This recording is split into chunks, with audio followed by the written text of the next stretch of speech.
speakers should all check their audio. Ma'am, I can hear you, ma'am. Good afternoon, ma'am. Good afternoon. You can hear me, ma'am? Yes, yes, I can hear you clearly. I should start video, right?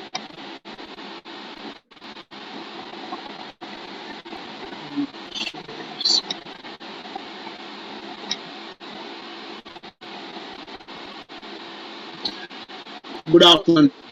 You are visible now. Okay, ma'am. I will stop so that I will later.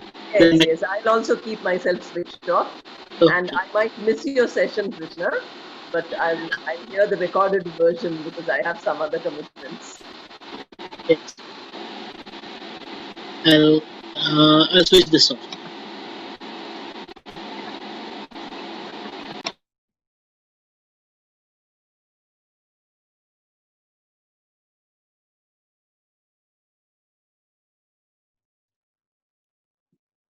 Yes, everybody is able to hear? Yes, yes, yes. Yes. Okay, okay, right. You- So I'll you start keep- from the beginning. Yeah, keep an eye on the mute button. Okay. So, okay, good afternoon, everybody. We are going to start the webinar. So, Guru Brahma, Guru Vishnu, Guru Devo Maheshwara, Guru Sakshat Parabrahma, Tasmai Sri Gurave Namaha. Good afternoon, Namaste, Adab, Sasriyakal, Vanakkam. Blended learning is an approach to education that combines online education materials and opportunities for interaction online with traditional place-based classroom methods. In the current context, we thought that this would be a relevant topic for the webinar. I, Mrs. K.V. Kameshwari, Head Computer Science of Srimati A. Shamla Devi Degree College for Women, welcome all distinguished guests, teaching fraternity, my dear colleagues, students, and other participants for the one-day national webinar on blended learning and Indian perspective. The first speaker of the day is Professor Sumita Roy, MA MPhil PhD, retired as Head Department of English and Director English Language Training Center, Osmania University. Madam will be speaking on blended learning and Indian perspective. The second speaker of the day is Mr. M. Nagaraju, MA MED PGDTE, who taught English language to graduate and postgraduate students, retired from government service as a selection grade English lecturer and also as a principal PG college for 5 years. His topic for the day is assessment methods in blended learning. The third and the last speaker of the day is Dr. KBS Krishna, Assistant Professor in English, Central University of Himachal Pradesh, Dharmashala.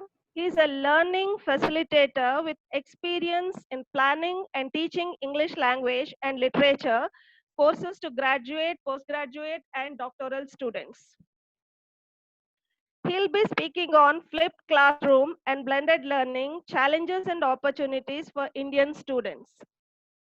Before I hand over the session to Professor Sumita Roy, Madam, I request our principal, Mrs. K.V. Rajalakshmi, to speak a few words. Over to Principal, Madam. Thank you, Kameshwari. Am I audible to everyone? Yes. Am I audible? Yes. Okay. A very warm welcome to all the participants of National Webinar on Blended Learning, an Indian perspective, being organized by Department of Computer Science, Srimati A. Shamla Devi Degree College for Women. Distinguished Professors Sumita Roy, Dr. Nagaraju, Professor KBS Krishna, Honorary Correspondent, members of Management of Srimati A. Shamla Devi Degree College for Women, and dear staff, it gives me immense pleasure in giving a brief introduction about Srimati A. Shamla Devi Degree College for Women. The college works under the aegis of Telangana Yuti Mandali, formerly Andhra Yuti Mandali, a society founded in the year 1935. Srimati A. Shamla Devi Degree College for Women was established in the year 1998. The college has a noble objective of fullest development and empowerment of women through education and employment. It has a vision to inculcate cultural and ethical values, create an environment of honesty, fairness, and respect. The college has sent 19 batches of students in commerce and science so far. Last year, college secured 85% results, with several students securing CGPA of 10 in optionals and languages. We did very well, with nearly all the students securing CGPA between 9 to 10. Number of students in BCom also secured equally good results and well placed. We have the following courses: BCom Computer Applications, BSc Math, Statistics and Computer Science, BSc Biotechnology, Microbiology and Chemistry. We are planning to introduce BSc Data Science, BSc Nutrition, Chemistry and Microbiology. Our college is located in the heart of city at Barkatpura, well connected to all parts of Twin Cities. College is equipped with excellent infrastructural facilities with spacious lecture halls, playground, well-furnished library, gym, facilities for indoor and outdoor games are made available. The only skill that will be important in 21st century is the skill of learning new skills. Placement Cell imparts training to on-job related skills to make students employable. Hence, many of our BCom and BSc students are placed in MNCs. The college is task registered. Task is Telangana Academy for Skill and Knowledge. We have one NSS unit also. In academics, motivational lectures, industry visits, awareness programs on investment opportunities, GST, and other latest developments in related subjects are arranged for students. Literal, cultural, and sports activities are a regular feature. Overall, we provide a holistic education. With these few facts about college, I thank all the participants of the webinar. There is an overwhelming response to the webinar. We are overjoyed and overpowered. I thank one and all. I hope you will enjoy the webinar and learn a lot from the webinar. Over to Kameshwari, coordinator. Thank you, one and all. Thank you, madam. Now I request Mrs. Deepa Nayak.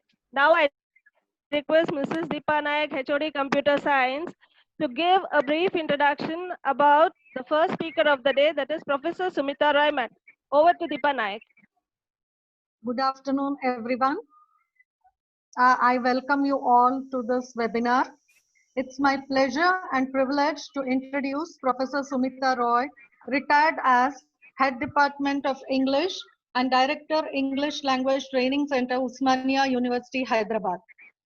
Professor Sumita Roy has 30 enriching years of teaching experience for UG and PG students.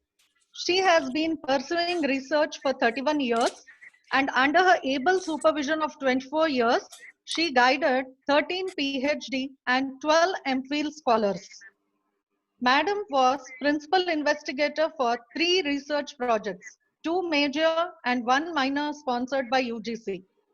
She visited 15 foreign countries on academic and other assignments to conduct workshop, FDP programs, and as a speaker. As Director OUCIP, she executed MOUs with various universities abroad, namely Missouri State University, USA, Fraser Valley University, Canada, Jovik University, Norway, and Dusseldorf University, Germany.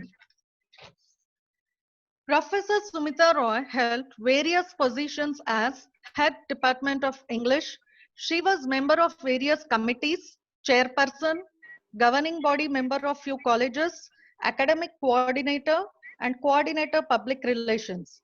Among these positions, it is interesting to note she also had an experience of being a hostel warden at Usmania University College for Women.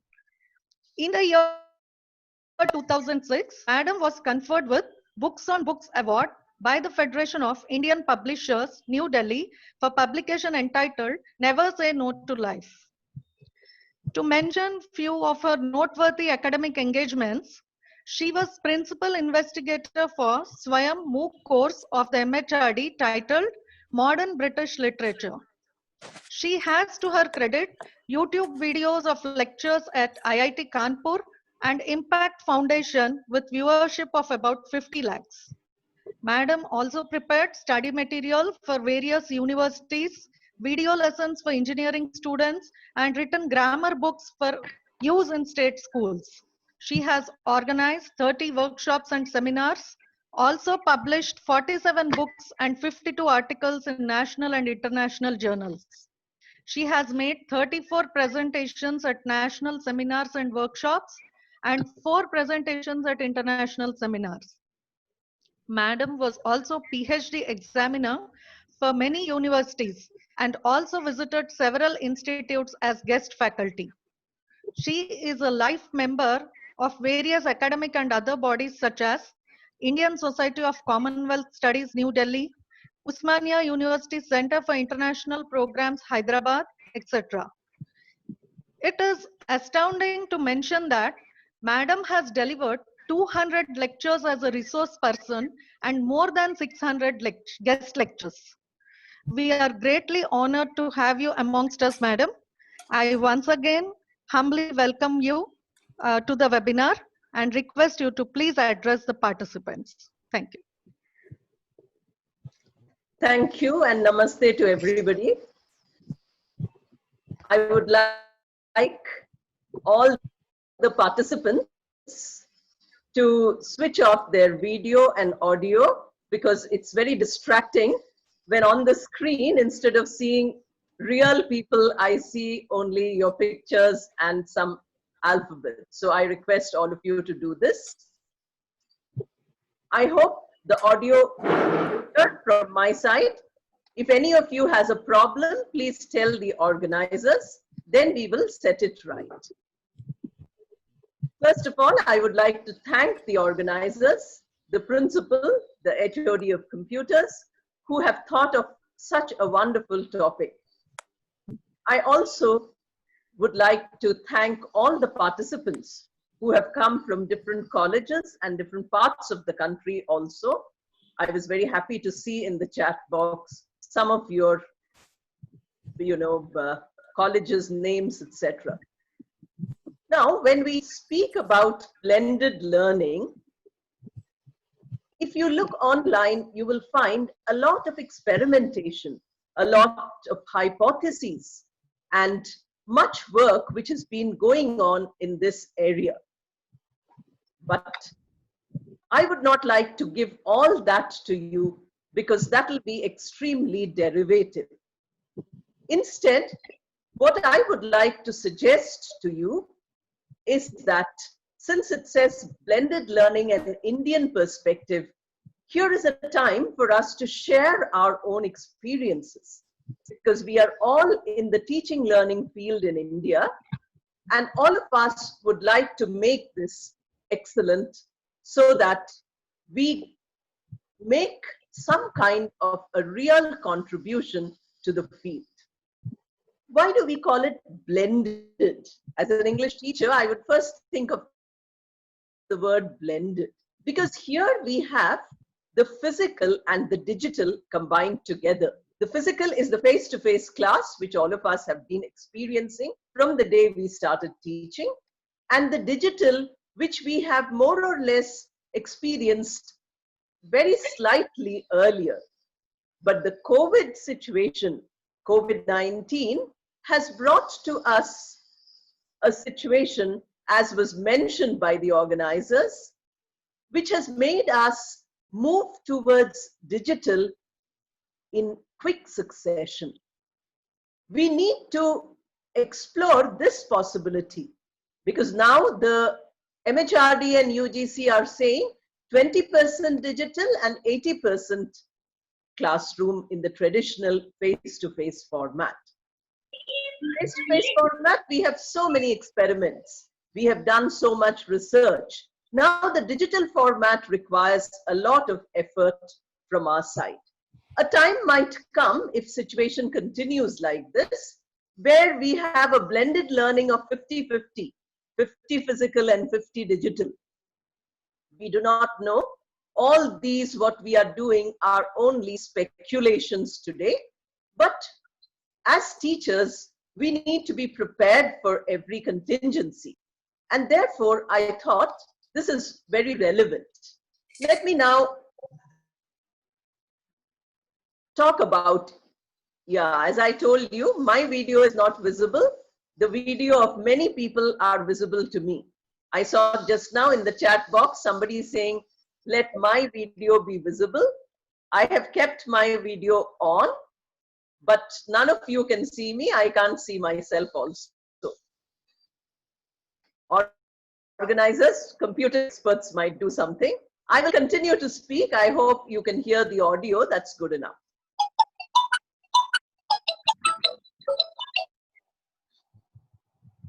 I have divided my presentation into 5 parts because we thought we would devote about 50 minutes to my presentation. I do not know if there'll be time for any interaction, but please do not worry, because when we start thinking, I'm sure we will generate many ideas from our own minds. So interaction might be limited because we have 3 distinguished speakers here. I'm only the first one. You'll hear 2 more also. Therefore, we need to spend time on sharing of these ideas. Then you can start off with whatever you feel like. I would also like to apologize because maybe I will not be able to attend the whole program and stay with you till the end because I have other commitments also. So as I was telling you, blended learning and Indian perspective, I have divided the presentation into 5 parts. Part 1 is our past efforts. Part 2 is the requirements of this blended learning today, what India requires from us. Part 3 is future possibilities. Part 4 and 5 are devoted to the teacher and the learner, both the pros and cons of using this blended platform. In the past, I'm not talking much about the traditional classroom because, as I said, all of us are familiar with that. Now, the first efforts I remember of blending was in convent schools. I don't know about other schools, but in convent schools, nuns would have a retreat for 3 days a year. And students of high school at that time were shown some educational films which they would discuss and they would learn from. And these were used not as a part of the syllabus which was prescribed, but also something which was to be used for self-development. Then once we joined our service in Osmania University, I remember there used to be spool-like films of BBC. It must be there in the Central Library even now, where English etiquette, English conversation, this was taught to the students. So apart from explaining to them all the theory of learning English, all the practicals which they would speak and do in the classroom, we would also use this format, and that was the BBC clips. Later, in the second decade of the 21st century, we started having a massive national effort towards digitization. They felt that if people are not able to continue their degree courses, if people are not able to pursue the regular course and not even the distance mode, which again has, no traditional teaching, but some material is given to students to read, etc., then the audio video platform, the digital platform would be wonderful. So they started CEC. I remember Dr. KBS Krishna was a part of this when we did it. I think this was in 2011 to 13. This was called Consortium of Educational Communication. They are still available. We did a course which I coordinated. It was called BA Honors, BA English Honors. This was an honors course which had about 300 lessons. Many experts, maybe 50, 60 experts from all over India participated. They gave a script, they gave a recording, they gave assignments, and then these were uploaded on the SWAYAM portal. SWAYAM, as you know, is study webs of active learning for young aspiring minds. Today we have SWAYAM and we have SWAYAM Prabha. And that is where MOOCs has moved into. But much before all this, our local government, at that time, it was a single state, not bifurcated. The Andhra Pradesh government started, the state council started, in fact, what was called as JKC, Jawahar Knowledge Center.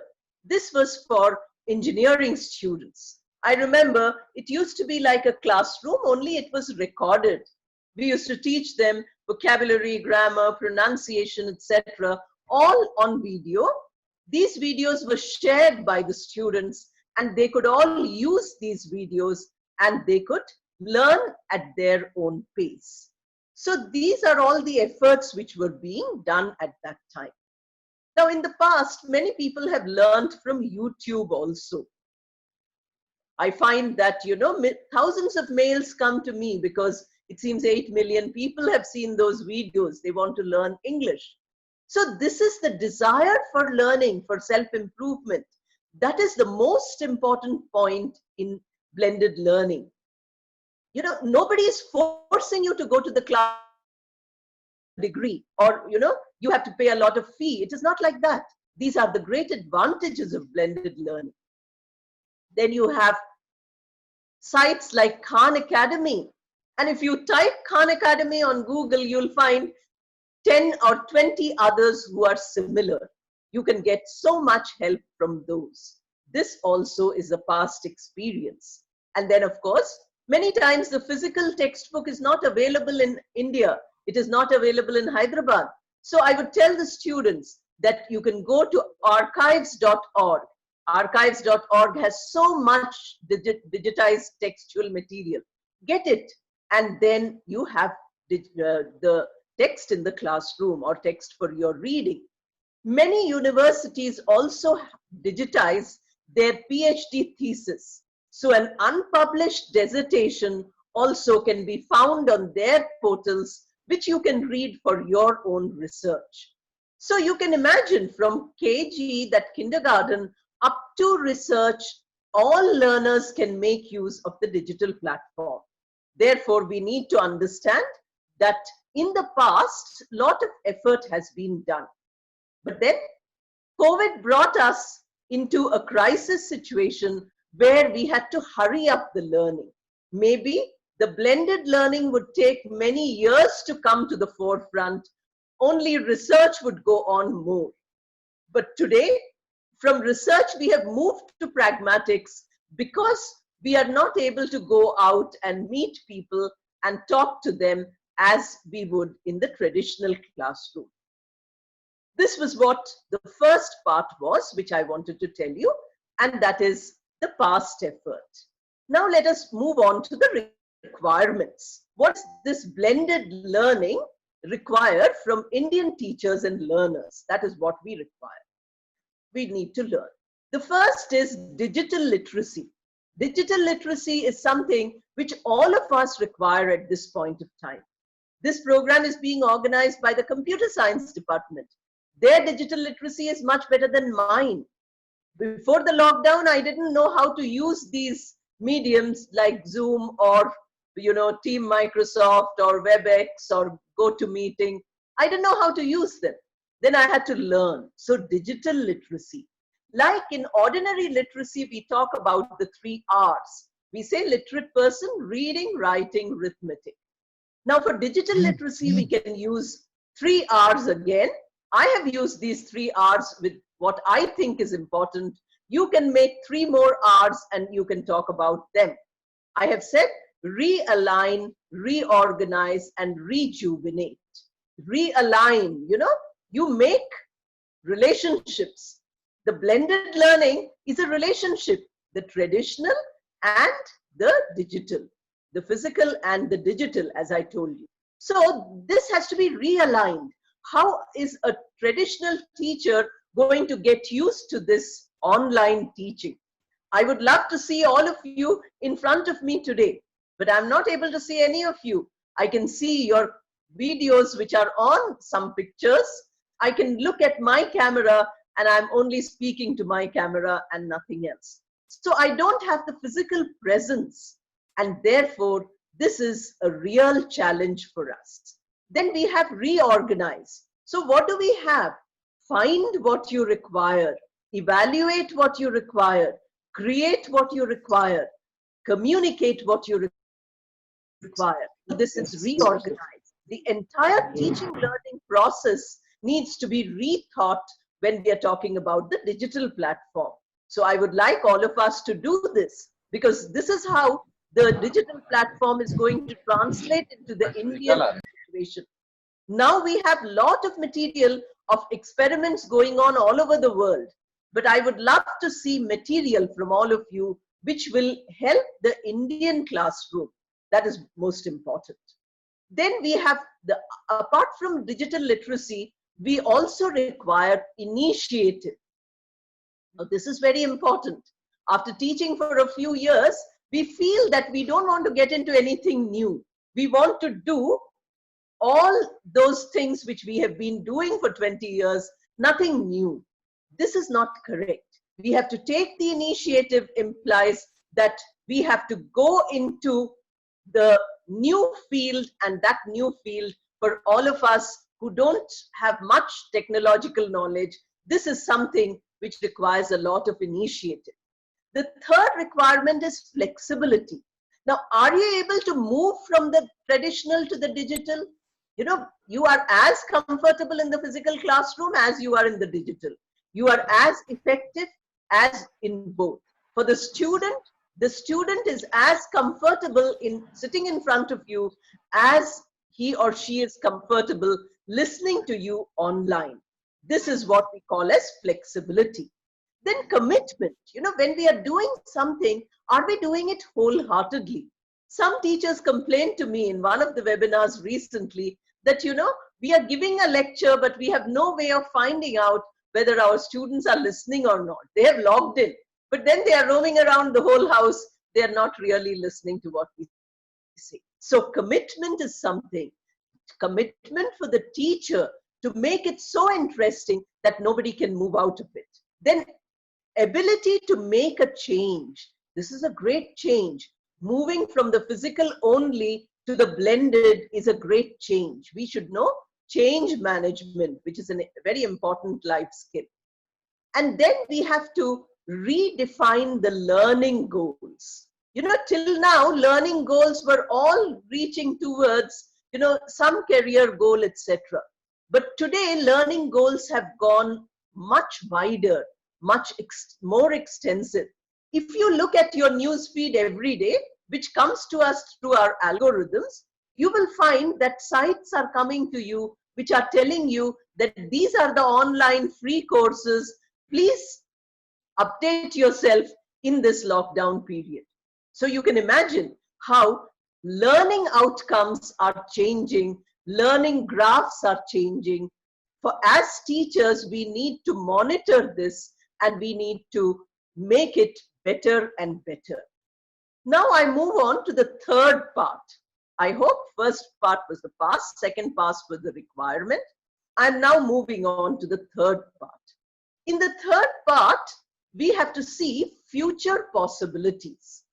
Now, I would like to mention here that curriculum also needs to be put in such a way that we have to understand the curriculum to include the blended learning pattern. We thought till now that the curriculum is equal to the syllabus, that they are synonymous. But today we cannot think like that. We cannot say syllabus 80% part is physical and 20% part is digital. We fragment syllabus. It is not so. Curriculum has the, you know, the theory or the ideals on which the syllabus is based. So when you take these ideals and you put it in the blended form, then you have to blend these to the requirement now.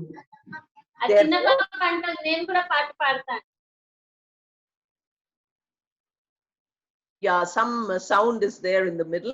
I would request you again to switch off your audios. So what are the future possibilities? One is, of course, research. The greatest requirement for all the participants who are sitting here today is to do your research a small bit of research for your personal interest, or a research paper, or an entire research PhD on this blended learning, because this is an emerging area. This emerging area requires not only research on your subject, but interdisciplinary research and multidisciplinary research. For instance, I'm an English teacher. Suppose I do an interdisciplinary research with the computer science department. I use the topic blended learning, and I take the requirements of English as a language and computer language and put it together, how to make it better. Blended learning becomes useful when we do this. Then, of course, multidisciplinary perspective is also there when you do research. This is the future possibility. Can you imagine where people from different disciplines sit together in a digital platform like this, and they exchange their ideas on a particular subject like blended learning here today? So you have 5 people from 5 different subjects. They are experts in their own field. They talk about blended learning from the perspective of their subject. It becomes a multidisciplinary research document. Blended learning also requires innovation. Innovation would imply that we are constantly thinking what exactly we need to do in order to make this more effective. So we have to bring in a newness into this. Many people, I remember, this is only a joke, please don't take it seriously. In those olden days, the professor would have the notes which he or she had as a student, come to the class and only dictate those notes. The student would write down those notes, get through the exam, again become the professor, same notes. So generation after generation, the knowledge gap was still there. There was no updation of knowledge. This is not something which we can do. In 2020, we require that every day our knowledge acquisition, our knowledge field is becoming wider and wider. Therefore, we need to use this particularly. Innovation is very important. Then we have creative use of technology. These days, you must have seen that there is a great passion for short films.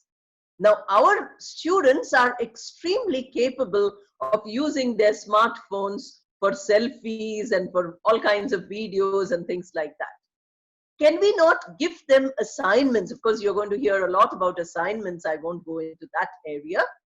Can we not give them tasks where they talk about preparing, a group activity, something which is a part of their learning experience into the digital format, so that people across the globe can benefit from it. Creativity and communication, as far as digital literacy is concerned, is this, that you prepare something and your reach is very huge. This is where we have to think about, how we can use technology. Then you can have also something called team teaching. In the 80s and 90s, we used to do a lot of team teaching.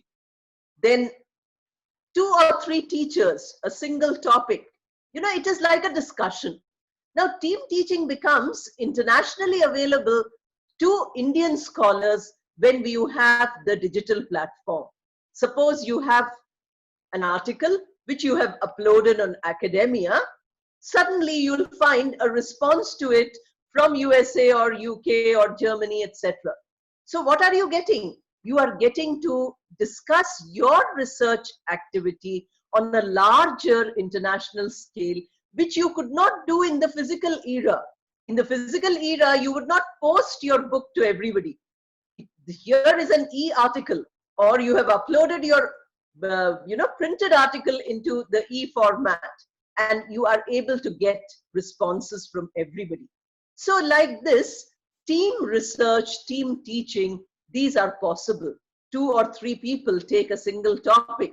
Instead of 1 person giving the online lecture, 3 people sitting in their houses talk about a little about it, they question, they generate ideas, they disseminate this knowledge, it becomes wonderful. And then, of course, you have what is called as the shifting focus. In blended learning, the shifting focus is very visible. The traditional form we had, earlier we used to say teacher-centric. Then we started saying learner-centric. Now, in the blended learning, what are we saying? Teacher or learner-centric now becomes context-centric. The context is our real life. The context is that place which will be able to use the knowledge which we have got. Knowledge here is not to be exchanged for some material benefit. Knowledge here is something which you are doing for self-improvement. Somebody like Vivekananda more than 100 years ago was saying that perfection is within you, that no child can be taught. Everything is there inside. We need to bring it out. Manifest is the word he uses. So what are we doing? We are manifesting those potentials which are within us. So from the teacher-centric or learner-centric, we are moving to the requirement of society today. We are moving into a platform which is very significant. Now, having mentioned these three parts of my presentation, that is the past effort, the requirement of the digital platform, the requirements of this blended classroom, what it needs. We are very good at the physical one, so I'm not talking much about it. And the future possibilities which each of you has to explore. I don't believe that if you attend a whole lot of webinars and, I speak in a whole lot of webinars, our job is finished. At the end of the lockdown period, you say, I have 5 certificates. How does it matter? What have you got which is tangible, which is useful, both to the teacher and to the learner? This is what we need to focus on now. So I'm focusing on this in the last 2 parts, the teacher and the learner. I have approximately 15 to 20 minutes left as far as my watch tells me. I hope the organizers will tell me if I'm exceeding my time, because I do not want to encroach on the time of my fellow panelists. I'm sure they have wonderful ideas to share with all of you. Now, when we come to the teachers, when we are talking about the teachers, let us talk about the advantages, disadvantages, the pros and cons. Everything has 2 aspects. We cannot say that digital platform is wonderful only. It has its problems. We cannot say that the face-to-face classroom is wonderful. It has its problems. But we adapt to the problems. Human life is adaptation. We could not live without going out of the house for 1 single day. We had to move around. We had to travel. We had to go to I was traveling to different parts. This year, January, February, March, I traveled to different parts of India to speak.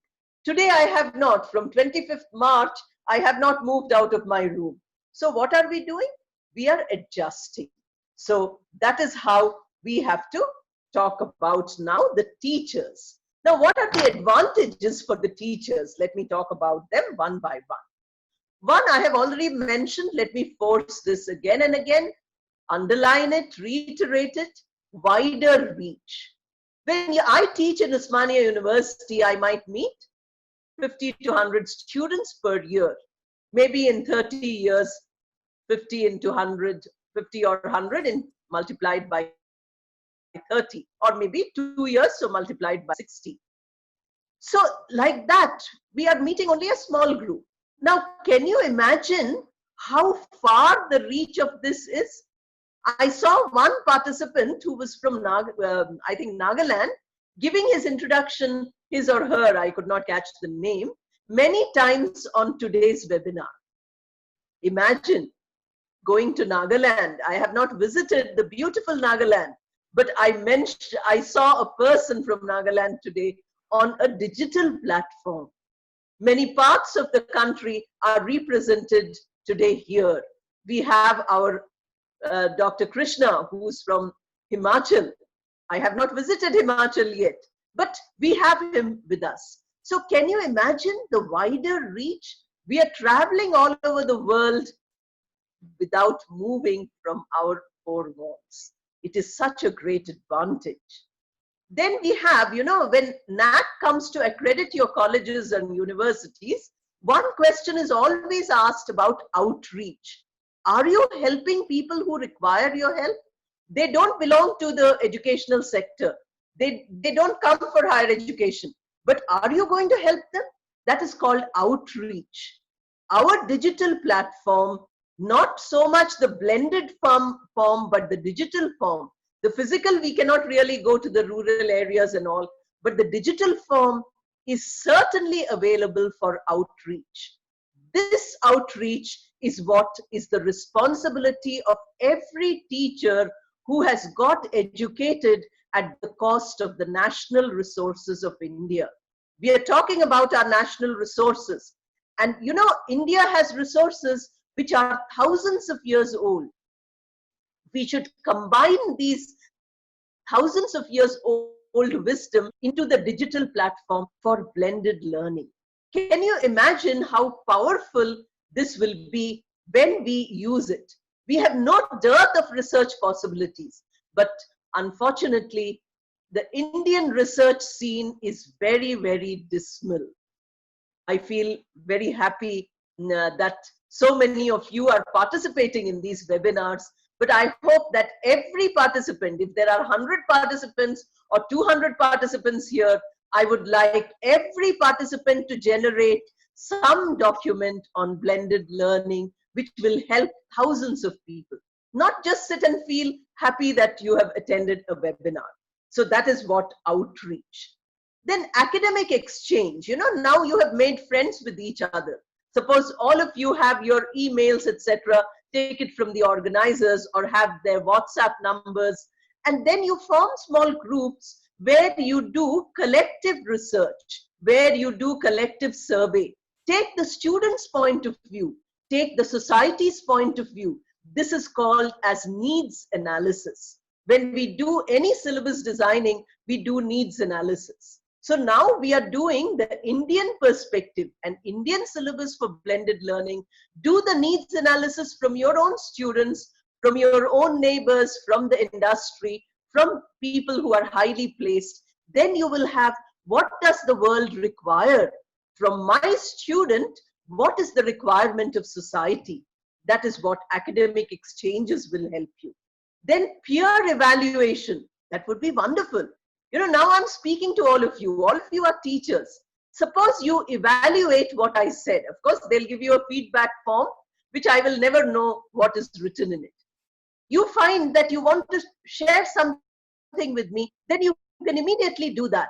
That is the freedom the digital platform gives. You don't have to make a physical phone call. You can send it on email. I can read it when I have time.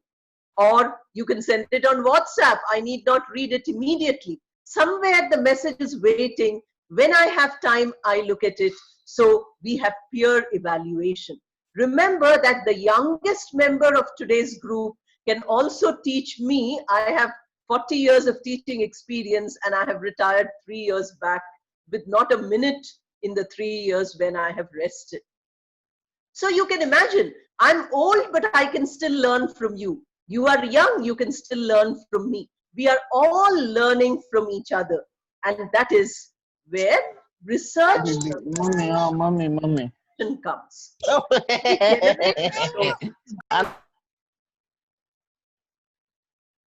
The greatest advantage of the teacher is that the teacher is at the helm of resource generation. You can use the help of your students for this, but the final resource you will have to generate and you will have to disseminate it far and wide.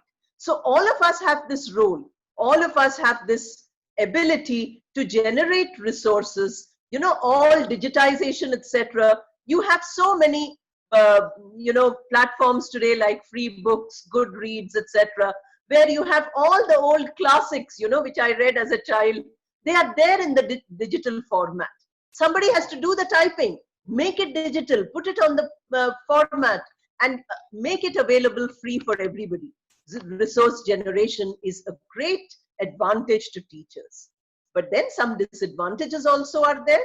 For instance, increase of workload. This is going to be a 24/7 kind of thing when we are mobilization, because you have to prepare, you have to get familiar with digital literacy, you have to generate new ideas. These are all very important for you. Then there are no tangible returns. You can not really get the kind of eye contact which you have in the physical classroom. You cannot get a smile for your joke. You tell a joke, the students laugh. Here you can't hear anybody, you can't see anybody. So you have a lot of problems like this, no tangible returns like that. Then you have a problem. Just now somebody mentioned it on the screen. I was about to mention it. Mentoring. Mentoring becomes very difficult on the digital platform unless you have a small number of learners under you. Ideally, mentoring should not be more than 10 or 15 people. But suppose, as I told you, millions keep emailing me. I cannot mentor them at all. I would love to mentor them, but I'm not able to mentor them. The reason is because the numbers are too huge. And then monitoring also becomes a problem. Example I already gave you, that they log on to your session and they don't listen. You cannot monitor this. You cannot check on their reception. You cannot check, unless you take an exam, you cannot find out whether they have learned. And in the exam, they might not have really learned from what you spoke. They might have learned it from material which they have. So mentoring becomes a problem, monitoring also becomes a problem. Now it is for the learners also, it's a very, very difficult thing. But there are again for learners advantages and disadvantages. This is the last of the 5 parts which I wanted to mention. Quickly I will go through it before I conclude. For the advantage to the learner, digital platform, unlike the physical one, is self-paced. That means the time factor, the duration, the number of hours, etc., are determined by the learner, not by the people who are in power. The teacher doesn't give a timetable. The timetable can always be formed by the student. Unless you have regular 20%, 80% kind of, schedule where you are blending also together.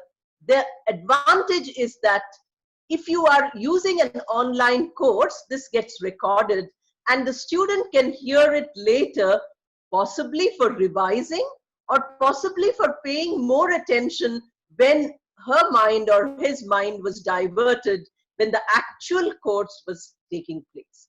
So this is the self-paced activity is a great advantage of the digital platform, which is not there in the physical classroom, because we always mark the attendance and then we say, okay, you were not present, you missed so much, we are not going to repeat the lesson, and so on. So these are some of the problems you have. Now, a lot of independence, a lot of self-learning comes to the student. The really highly motivated student gets a lot of ability to become independent. In mentoring, we teach that we should allow the mentee not to be totally dependent on the mentor, because as long as the mentor, you have mentor dependent, grow up. So this blended learning is making the learner more mature, more independent. And then there is also more involvement. Suppose you as a teacher can make your activities so important. You make it so interesting, so relevant, and it appears to be something which catches the student's attention. Then what you find? That there is total involvement of the student. The student by choice does it, not by compulsion. Often I tell a story, today of course there's no time, which Sri Ramakrishna used to say about a learner, how learning comes when you're desperate for learning. So this desperation, this total involvement, this desire for the student. Sometimes the student used to tell me, why did you join the course, madam, for a hostel seat or for a bus pass? Now, these are not really nice things. Students should not join a postgraduate program only for a bus pass. They should join for knowledge. They should join for improvement.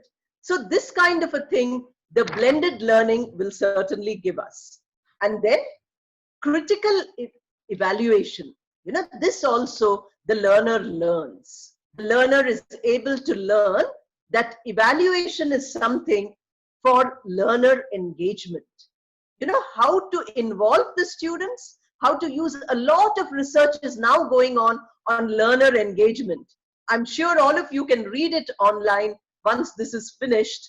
Then you will be able to apply those parameters to your own learners in order to make them evaluate the, in order to about the learner engagement of each 1 hour or half an hour digital and blended learning, not necessarily only one type, either digital or physical. But then there are of course some disadvantages for the students also. One is, since we are talking about the Indian perspective, all these what I said, I'm talking mainly about India, because a lot is happening in the world. India, we were more relaxed about using the computers. Computers came when I had already finished my PhD. Up to my PhD, I never did anything on the computer. Then I had to learn with a lot of difficulty. But you can see how much advantages there are of technology. We must be able to use this technology to the best of our ability. So what happens? The Guru Shishya Parampara, remember the Gurukula of our own tradition, where the student used to go and stay with the teachers in the teacher's house for all the time, which was called as Brahmacharya. These aspects are missing in the digital platform. Maybe in the physical classroom, because most of us are available in the department for a particular number of hours, they still have the Guru Shishya relationship. But the relationship becomes more distant when we come to, in the age of social distancing. The distance becomes more and more when we have this kind of a learning. So we find that it is possible that people are feeling alienated. This we should not allow as teachers. It is our job to keep our students close-knit to each other and to us also, as long as they are in a particular course. And then, of course, one very difficult problem which I'm hearing from many students today is that their motivation is not much. The blended learning took the center stage because our Telangana SSC exams were not finished. So small children, 10th class children, they suddenly announced that exam will be from 8th of June. They had online classes. Now they were highly demotivated. They said, we cannot understand when the teacher teaches online. We want to go back to our schools and learn. But then it is not possible that we can do that when lockdown is in progress. Of course, subsequently, Telangana government cancelled the SSC exam and gave everybody their marks, which they got from other sources. So this demotivation also we need to handle. As researchers in blended learning, as Indian researchers in blended learning, let us find ways of motivating our students both in the physical and the digital formats. Because we know, a smart teacher knows how to keep the students motivated in the physical classroom. I'm sure I don't have to tell you anything about it. Every teacher gains this experience first. The first class you go, you don't know how to do it. After a year or two, you learn how this is done. But in the digital platform, we are still exploring. we still haven't mastered this platform. So we have to generate ideas how to create motivation in the learner in the digital format. Then, of course, dearth of facilities is the greatest disadvantage to the Indian student. How many of the poor people, the rural people, the deprived, the marginalized can afford a computer or a smartphone? How many have access to a Wi-Fi connection? However much you might have a phone with mobile data, that might not be enough to catch all the lectures which they are getting online. When they move to their villages, in the vacation, hostels are closed, and all of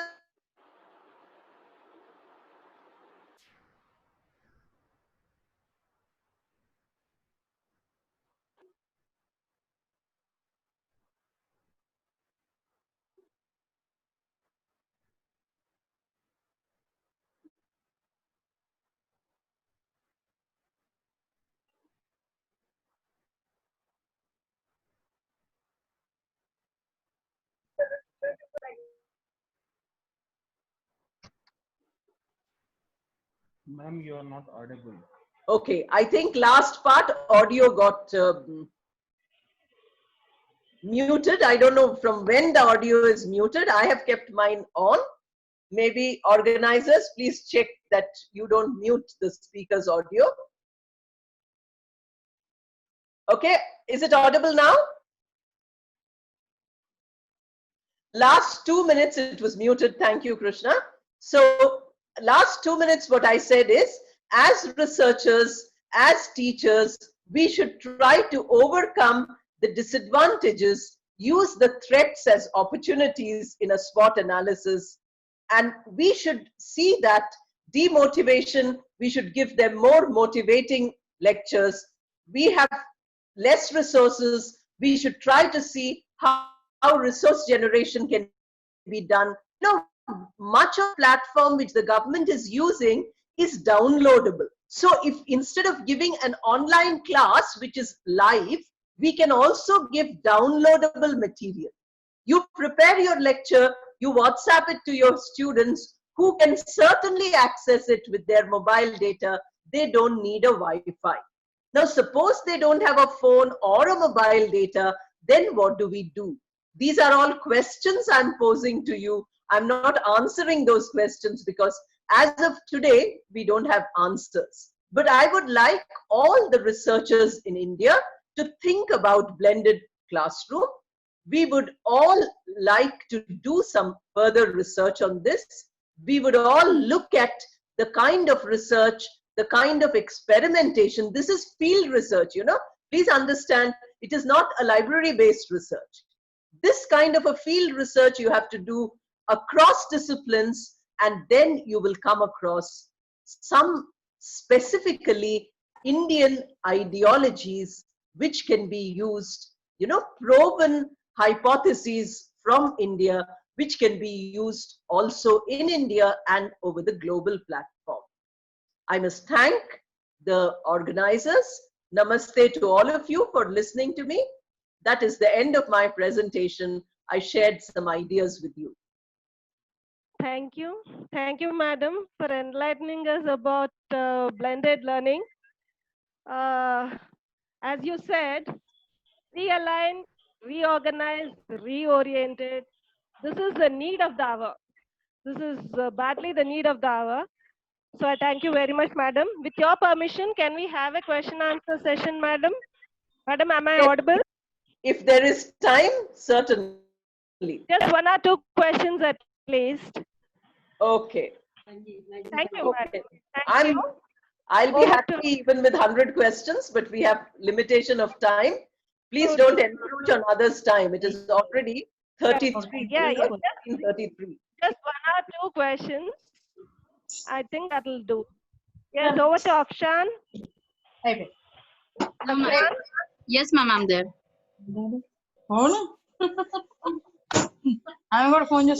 Yeah. Am I audible, madam?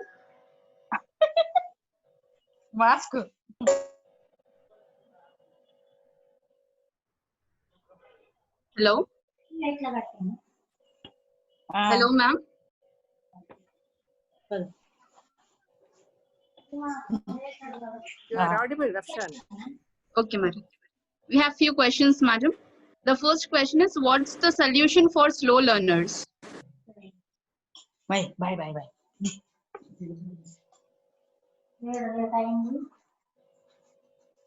We can't hear you.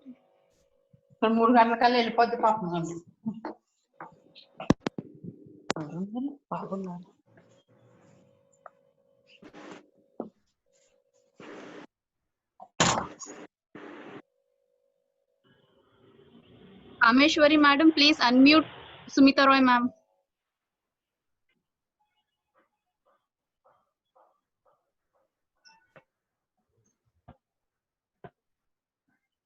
Okay, but I'll start again because the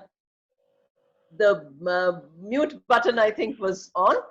The question was about slow learners. Yes, Now, ma'am. in the physical classroom, the slow learner problem is much bigger than the digital platform. But one simple reason that in a regular class, in a traditional physical class, you cannot repeat yourself because some of the participants will get bored. Whereas when it comes to the people who are, listening to you once in a live online lecture can listen to you 10 times in the recorded version.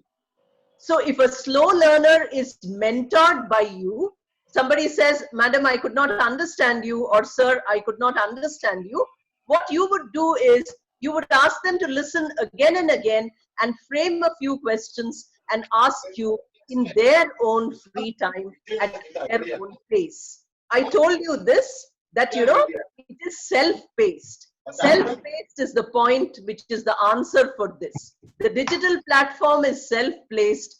Therefore, it is a great advantage for a slow learner. But then, if the slow learner is a non-motivated learner, we have nothing to do. A slow learner who is highly motivated, we can help. But where motivation is lacking, their help is very difficult. Thank you, madam. We have one more question.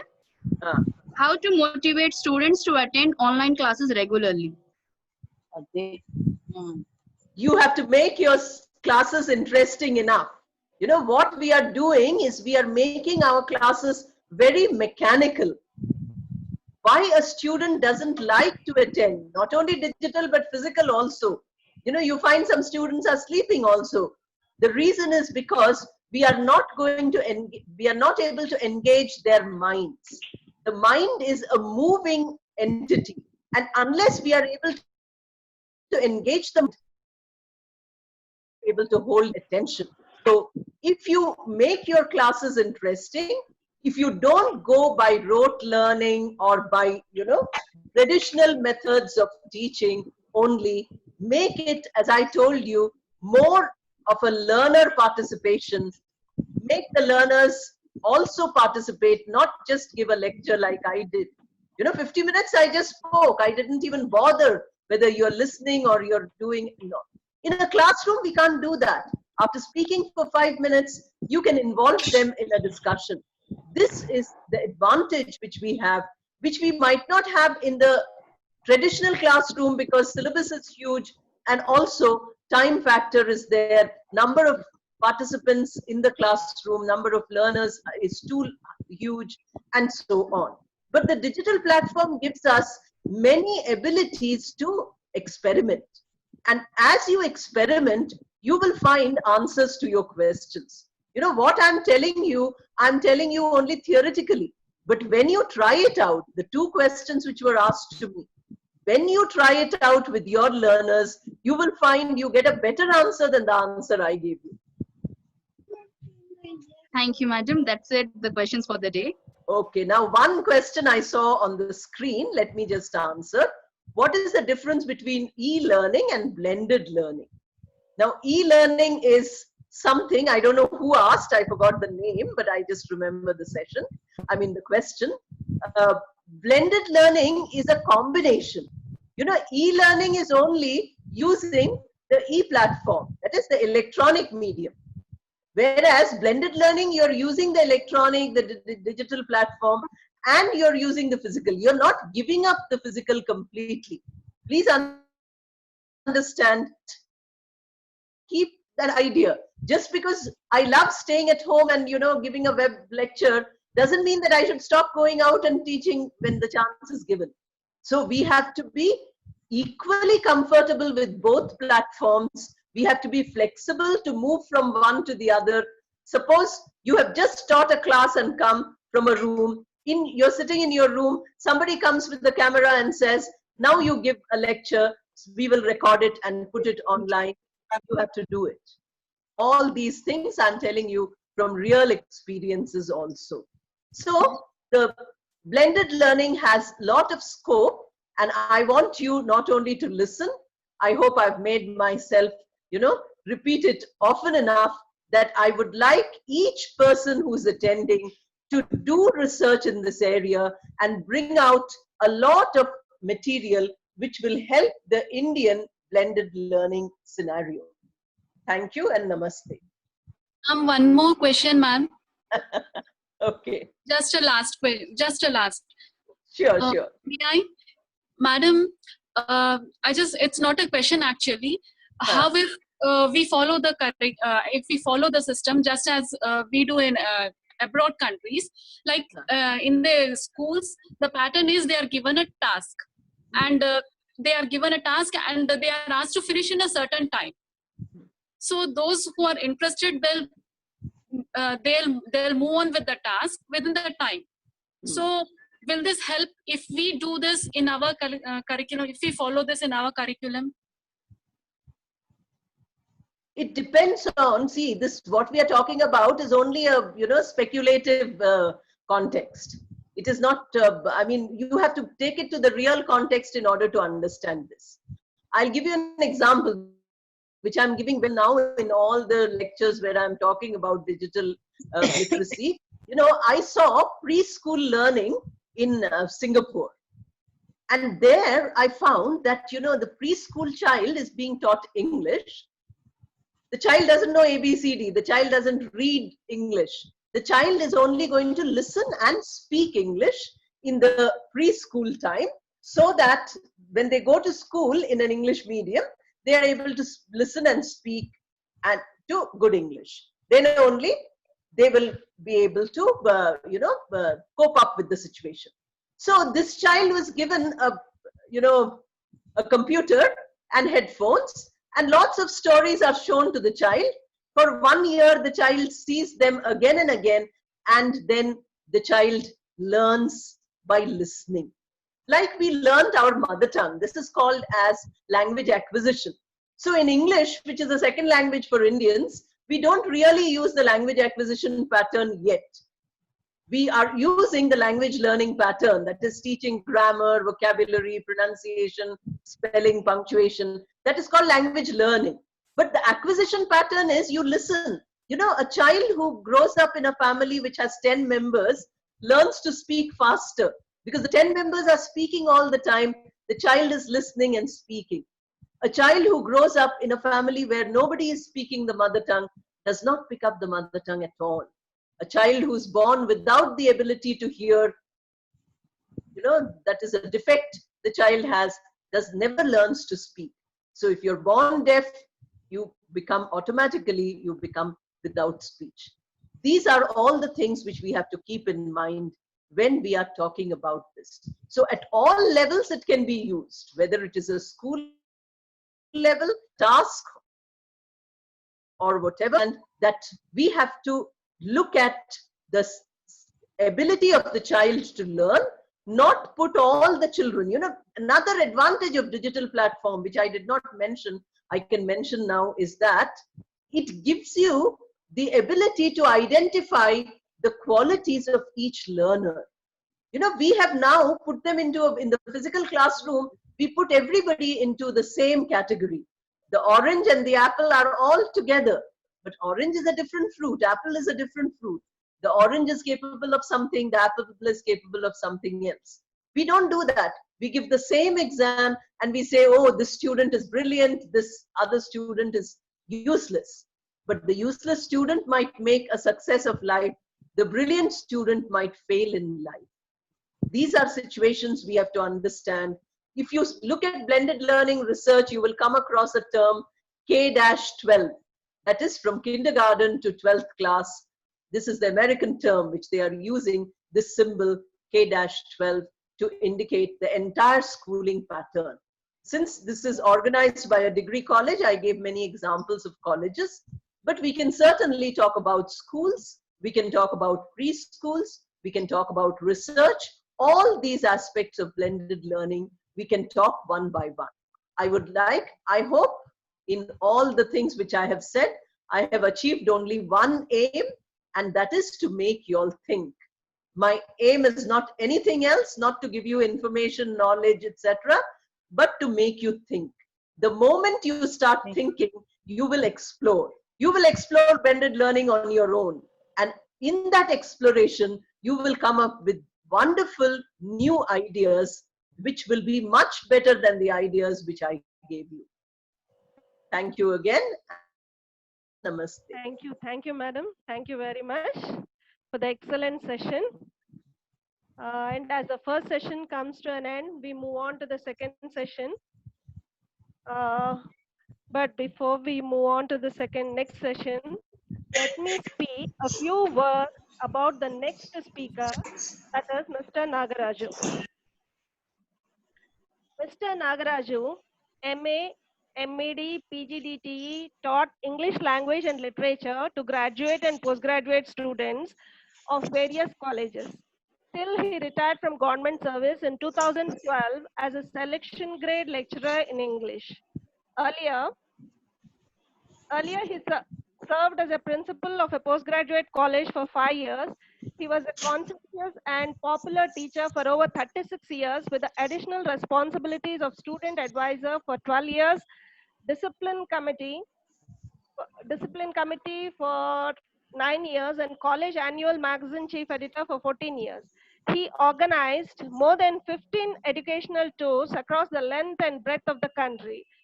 He made more than 15 educational tours across the length and breadth of the country. He made innovative efforts to make learning an interesting and enjoyable experience for his students. He is a master trainer in communicative language teaching techniques, certified by the US State Department English Language Fellow Program. He has conducted workshops for APSCHE, APHRDI, IIT, RGUKT, CCAP, AP Judicial Academy, CELT, Cambridge University Press, TSWREI, EEI, APSSDC, and several universities and institutions.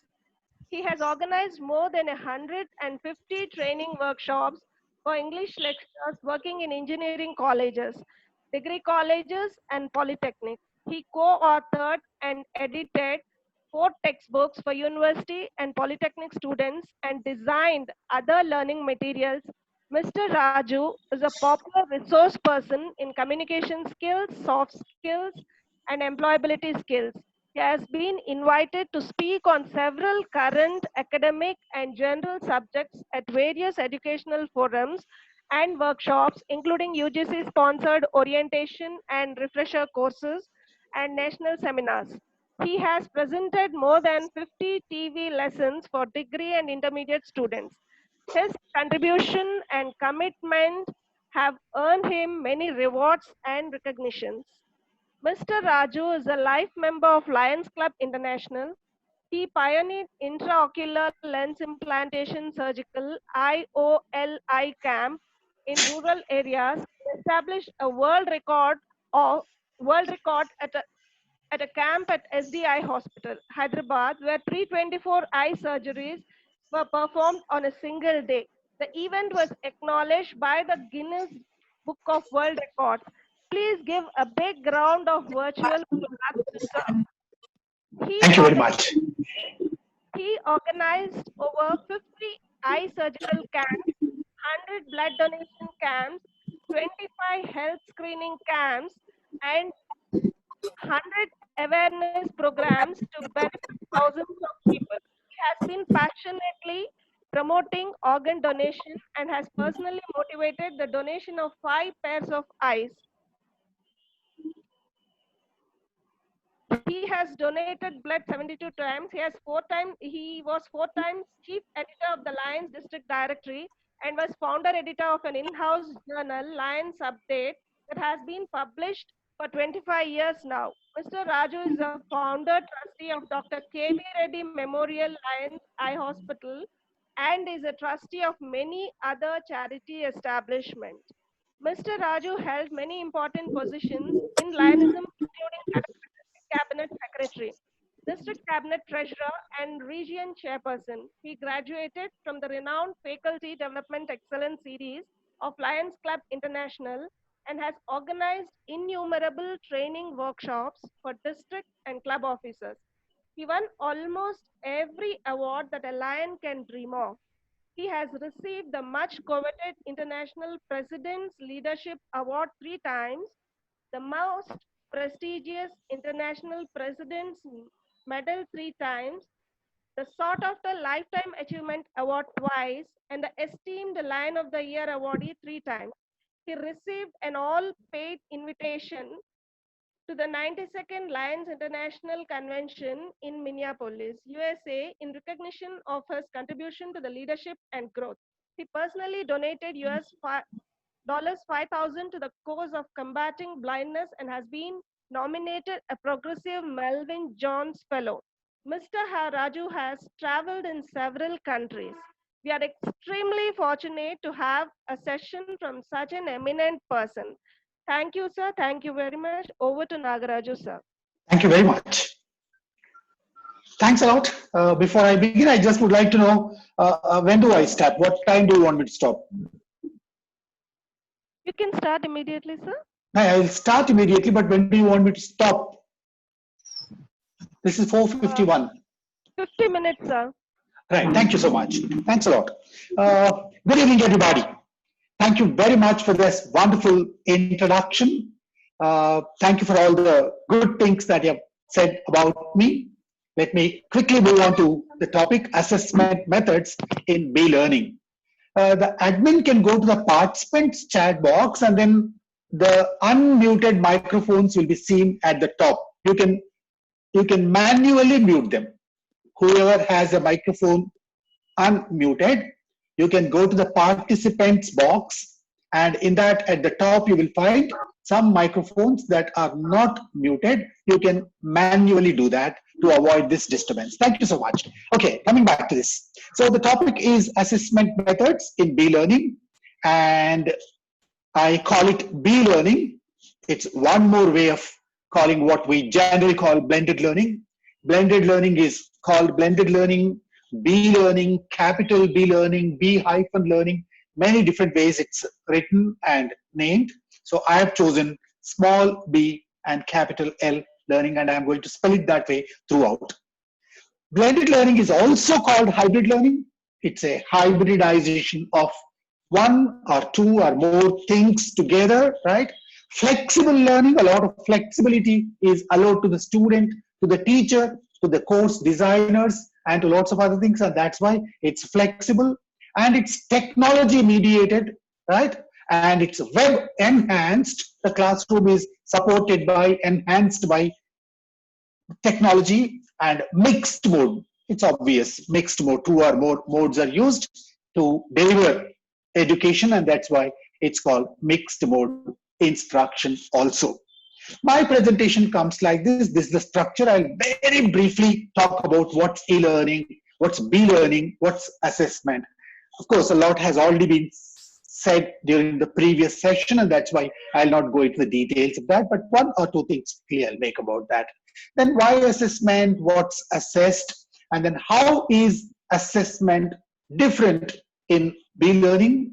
What are the types of assessment that are available to us when we are dealing in a B-learning environment? And finally, if time allows, we'll also look at a few challenges that B-learning throws at us, and if there are any possible solutions, we'll discuss them. Let's move on. So the first point that I'd like to make is what's B-learning. This has already been made. I think the first speaker has gone at length to tell us what B-learning is. One thing that I'd like to just clarify at this point is B-learning is often mistaken for e-learning. They're completely different. E-learning is one of the modes of delivering learning. B-learning is neither classroom learning nor online learning, but a combination of the two. Is that clear to you? All of you. I think now you are clear. So B-learning is blended learning, as the name indicates, blended. Blended means there must be at least two things.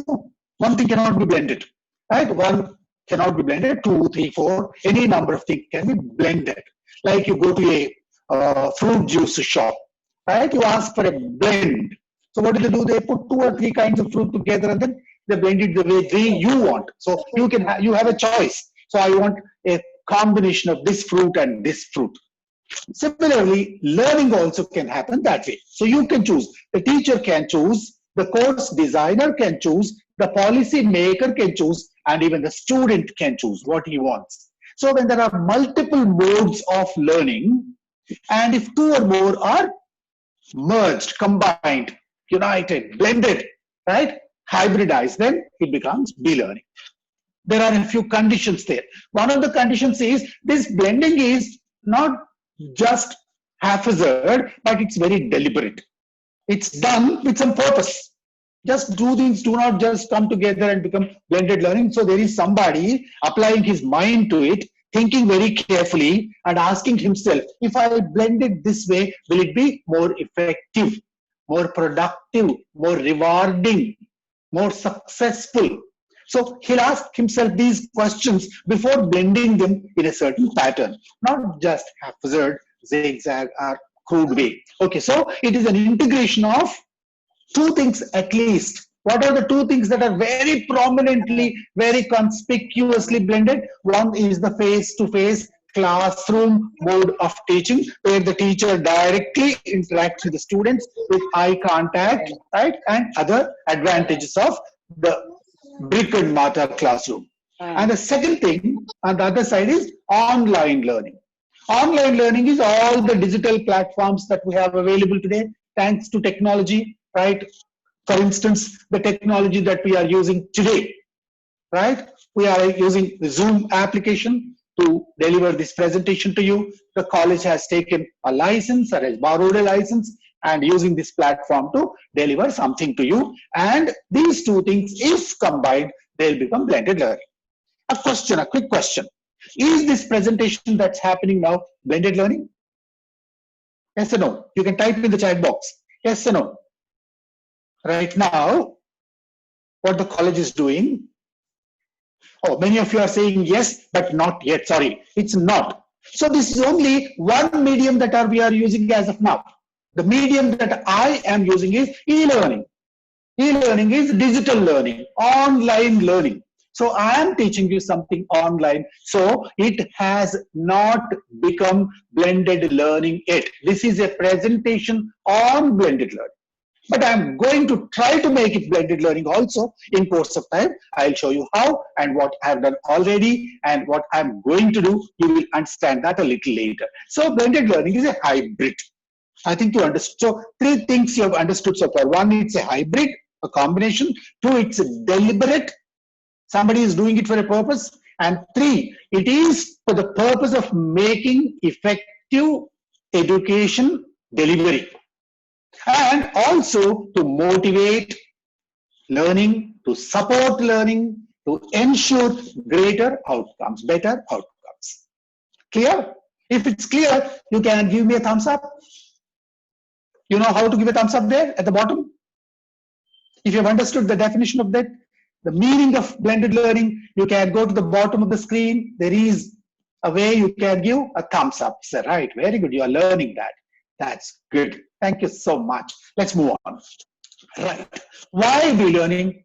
Are we not happy with what we are doing? Right? Is it because there is lockdown? Is it because government is asking me, my management asking me to take some classes and that's why I'm blending learning? No. As I already told you, it's not because of the lockdown alone. In fact, online learning, blended learning, all of them were just waiting at our doors. Maybe even if this lockdown had not come in the next 2 years, 3 years, 5 years, 10 years, it was about to happen. It was, on its heels, right? All that, came like a blessing in disguise was that the lockdown, the corona, we were confined to homes and we were looking around for alternative platforms, alternative strategies, and it was already ready there. The opportunity, before it knocked at the door, we opened the door, that's all, right? It was there. Anyway, why blended learning? In case we want improved outcomes, we need blended learning. Somebody asked, Madam, there is a problem with the weak students. Madam, there is a problem with rural students. Madam, there is a problem with somebody who is not coming to my class, somebody who sits in the back of the class. So there are problems. If you think that these problems can be overcome, you can do something to ensure that the problems that you have can be resolved, then you need a different format, and that's blended learning. So blended learning must be aimed at improving the outcomes. Otherwise, there is no use. It's one more, that's all. Okay.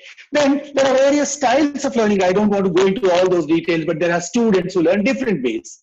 Some students learn the verbal way, some learn the auditory way, some learn the visual way, some learn the kinesthetic, and there are some 7 styles of learning, I think. And there are all kinds of students in your class, any class, however small the class is. Even if you have 10 students, there are 5 different styles of learning. So in case you want to meet all of them, if you have a combination, right? Suppose you put all the kinds of fruit on the table, everybody likes a different fruit, and then everybody eats one. It's like that. So you offer them a complete platter. Whatever suits whomever takes that. That's why the blended learning must have this quality also. Then strategic use of time. A teacher has only 50 minutes, 60 minutes. Now I've been given some 50 minutes for this class. In this 50 minutes, I have to achieve whatever I want to achieve. The classroom time many times is not enough. There is examination pressure. Teachers are overloaded often. Lots of things, usually even administrative things, office things, and so much of paperwork these days, everything the teacher has to do. So the classroom time cannot be multiplied. It is 50 minutes. 50 minutes is 50 minutes. Hard fact.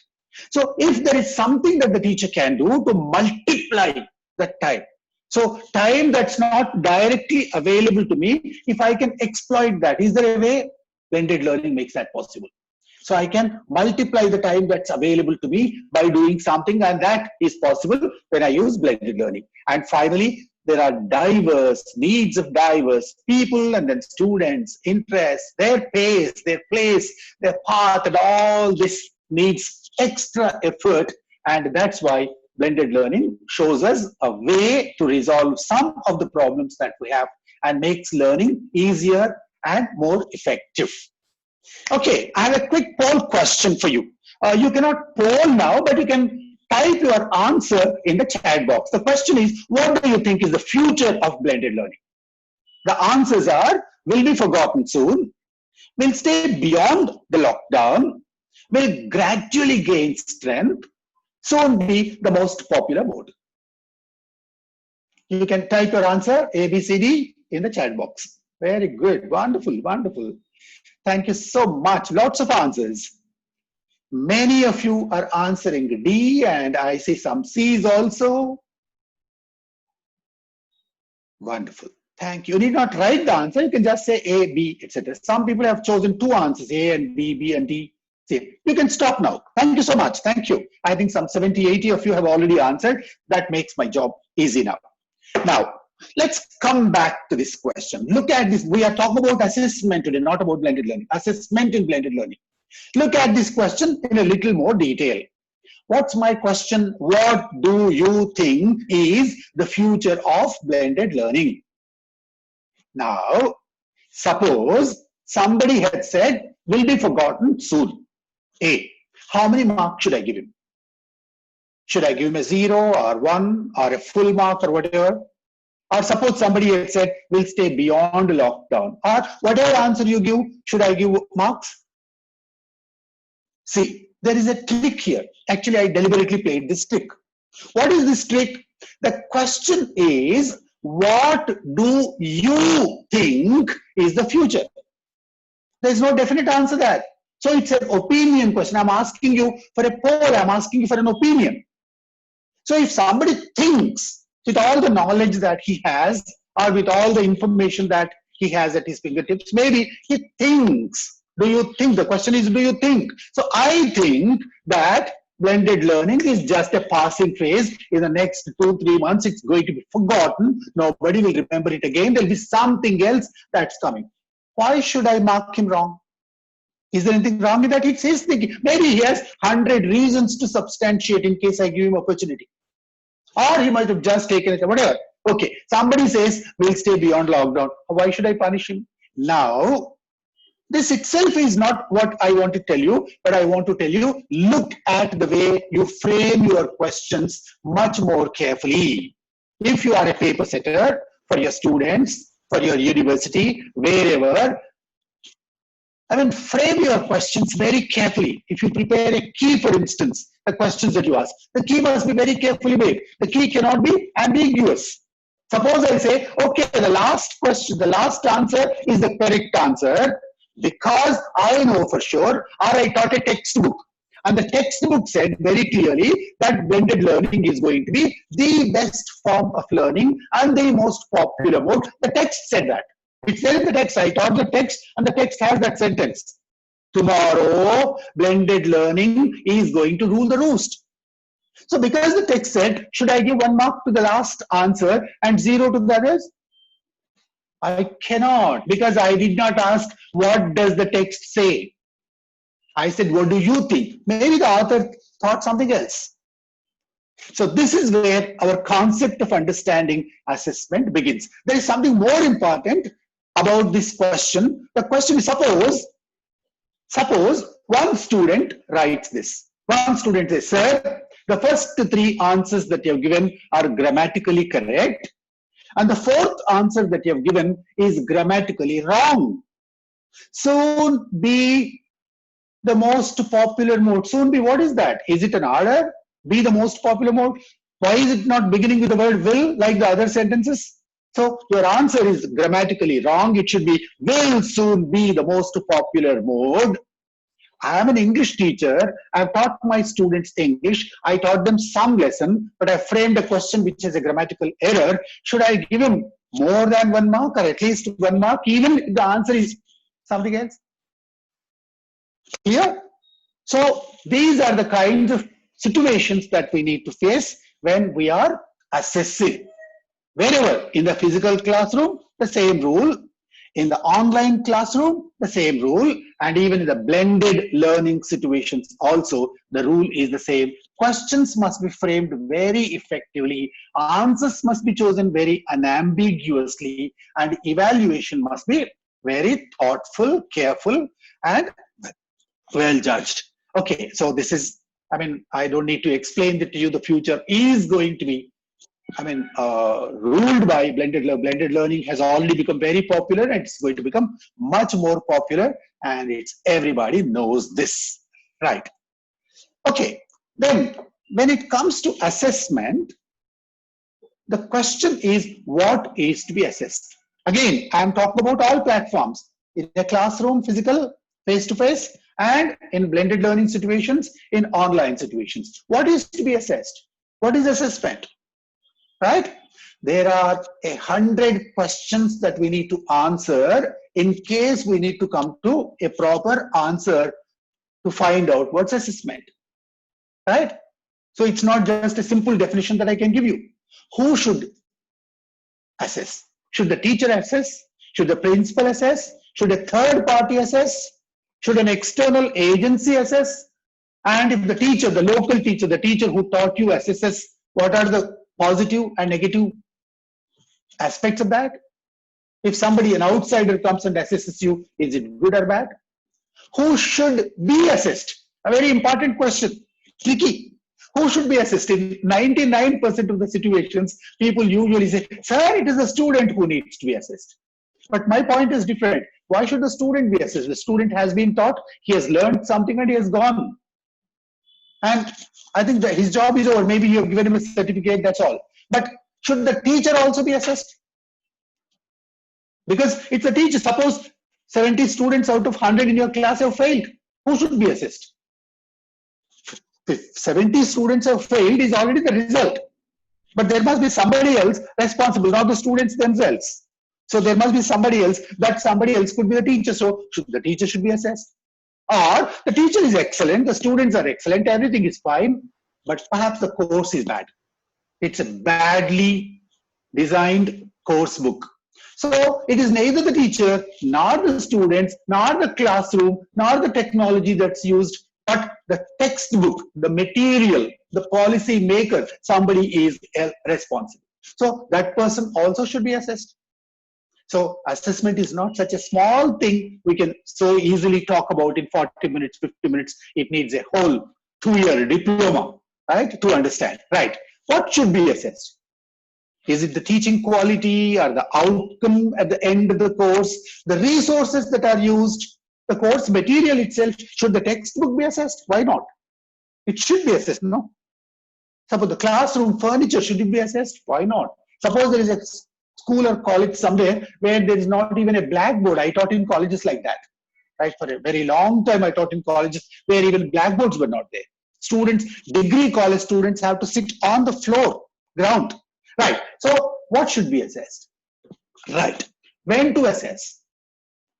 Should it be at the end of the year, the summative kind of assessment? Should it be very frequent? Should it be once every day? Should it be once every week? Should it be every minute, every half a minute, right? How many times? How frequently? When? During the course? At the beginning of the course? At the end of the course? All these questions also must be answered to understand what assessment is. Then most importantly, the last two, how to assess? Right? What data to assess? What kind of questions to ask? What criteria to use? Right? Should it be objective type or the essay type? Should it be administered asynchronously or synchronously? Any other questions? And most important of all, the last one. If you understand this, perhaps you understand everything that I would like to tell you during this 1 hour. The last question, why to assess? Right? Is it essential at all? Or if it's essential, okay, everybody knows for hundreds and thousands of years, perhaps we've been assessing, even in the Gurukulas also, perhaps in the olden days, gurus had examinations of their students and they certified them in their own way, and that has been continuing, that assessment is taking whatever shape it is taking. But why? What do we do with that? Suppose I know that there are 70 students in a class of 100 have failed. Okay, then what happens? After the test is over, what? What is the test for? Why? The simplest answer that people give me when I ask this question is, sir, we want to know whether the student has learned what he is expected to learn. But that is only the smallest part of a very complex thing. Assessment is not for that actually. Assessment is for knowing whether the objectives of the course have been realized or not, whether the teacher has taught properly or not, whether the course that is designed is pertinent to the needs of the students or not. Right? So these are lots of things that need to be assessed, and not just the students' performance. Cost effectiveness of the product that we've chosen. How much have we spent on this class during the year? Right? If you go to a private college, they will always do this. So I've spent so much on this class, so much has been paid towards salary, so much has been paid towards infrastructure, so much has been spent on this, on this, on this, on this. But what is the outcome if I don't get at least 50% of the students scoring more than 80%, 90%, and good marks, good grades, and then good name they bring to the college? So this is wasted. So all these factors need to be taken into account when we consider offering assessment to students, classes, courses, etc. Let's do a very quick exercise. All of you are ready? Yeah, please be ready. So what do we have to do? Read this text and frame a question. So I'm going to just give you a text, a short paragraph, and you have to prepare a question. You can take 2 minutes, no problem. I'll wait for you. So you can take 1 or 2 minutes and you have to type a question in the chat box. The text that's given to you, this is your textbook. This is what you taught. And the text says, Shamila went to the market. She bought some bread and butter. Then she bought a bottle of jam, a packet of tea, and some sugar. Then she went home to cook something to eat. Okay, now you can type the question. Okay, why did Shamala go to the market? One good question. Where did Shamala go? Kanda Sweta Swati. Right, some more questions, please. Yeah, Ayesha says, where did Shamala go? And now Shar says, what did Shamala cook? Now Sheen. Okay, they are moving very fast. I'm not able to read all of them. Okay, why she bought only few things? Lavanya says, where did Shamala go? What did Shamala do with what she bought? What do you think Shamala is going to cook? Wow, that's a good question. Who went to the market? What did she buy from the market? Rachel. And what market, which market did she went? What did Shamala buy? Jayalakshmi. Very, very good. Wonderful, wonderful, wonderful. Is it important to go to the market? All right. Okay, Narasimha Rao, Agnes. Okay, thank you very much. I'm sorry I'm stopping you, but let me see what exactly do I want that. I'm sure you all are making good questions, but maybe the purpose is slightly different. I'll explain it to you why I gave you this assignment. Right. Okay. Good, good, good. You can stop now. Thank you so much. Right. Let me see the first set of questions that you've given. These are some questions that you framed. So many of you, I think 95% of you have given me these questions, this kind of questions. Where did she go? What did she buy? How many things did she buy? Why did she return home? List the non-count nouns, etc., etc. First of all, what subject teacher are you? If you are a maths teacher, for instance, perhaps the third question is really good.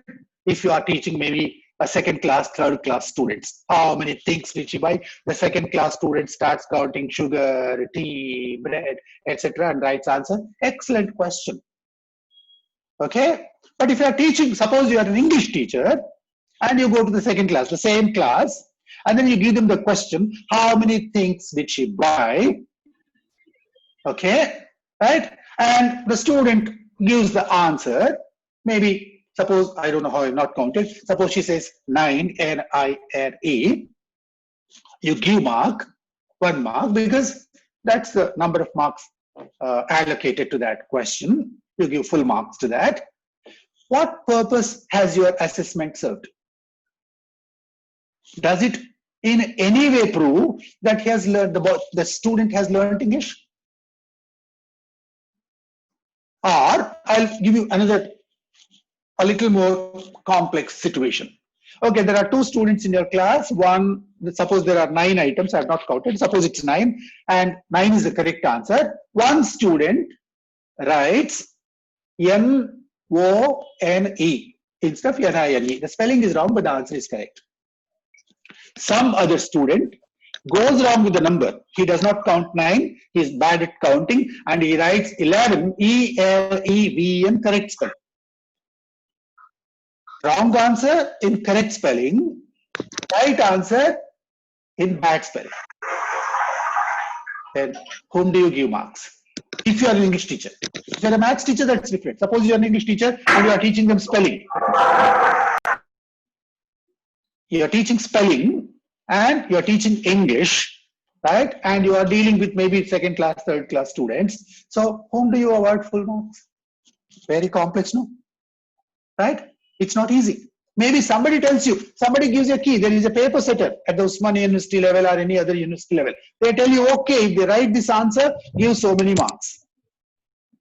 Sometimes the key behaves like this. Now, in such situations, it's not just framing the question. A few other factors need to be taken into account. The teacher, the assessor, the evaluator must have a very, very clear idea of what's being assessed, Why is it being assessed? The previous questions that I showed you. Okay, maybe one or two of you considered, maybe I did not give you enough time, maybe, but still you did something good. Some of you had questions like this, slightly level higher. Did Shyamala buy healthy food? What kind of food do you think she would prepare after returning home? Which part of India do you think she is from? Why do you think so? All that I know is only her name, Shyamala. She bought some bread and butter. And the question is, which part of India do you think she is from? Do you think she is from? Right? So there are questions of a slightly higher level. This is, I'm talking about an English class now. So this text, the same text, has been taught in a graduate class, because there's a graduate college that's organizing it. And at the end of the text, the teacher has designed an assessment, and these are the kinds of questions the teacher has asked. You may immediately say, sir, where are the answers to these questions? The text does not give answers. Now, the teacher is not teaching the factual knowledge of the student, which is something that actually need not be tested, which is useless actually, even if for all the correct answers, if you know, but still you can't speak one good sentence in English. What happens at the recruitment? What happens to the employability, right? We all know today what's happening to all our students. Hundreds of students go out of the colleges and not even one of them is selected for any good position. This is a complaint of colleges, general complaint of colleges. Why is that happening? Because their communication skills are bad, their confidence levels are low, or their ability to construct sentences is terribly poor, and they cannot even introduce themselves in good sentences. So why is that happening? The problem is not only with the text, not only with the teacher, not only with the classroom situation or whatever, but most importantly with the kind of assessment that we have. A student who is able to answer a question like this, in case I prepare a student to answer a question like this, will certainly be able to perform well even for the interview, whatever be the job, irrespective of the interview that he goes to. So we have to begin thinking in terms of making our assessment in all situations. This is not specific to blended learning. In all kinds of situations, how to make our assessment more effective. When I say more effective, what I mean these four things. What are the four things? Assessment must be valid. Valid means it must measure what it is supposed to measure. Like for instance, that question, how many items did she buy? It is supposed to measure English language, but it is actually measuring mathematical knowledge. Knowledge of counting, 1, 2, 3, 4. So that's not valid. That question is not valid. It's an invalid question in an English examination. Right? Questions must be reliable. What is reliability? Reliability means whoever values that paper, whoever in whatever kind of circumstances that is assessed, internally, externally, inter-rater wise, it must give the same result. Suppose there is an essay, and if I value and I give 7 marks, and if somebody else values that paper and gives 4 marks, there is a lot of disparity between my evaluation and somebody else's evaluation. Why has that happened?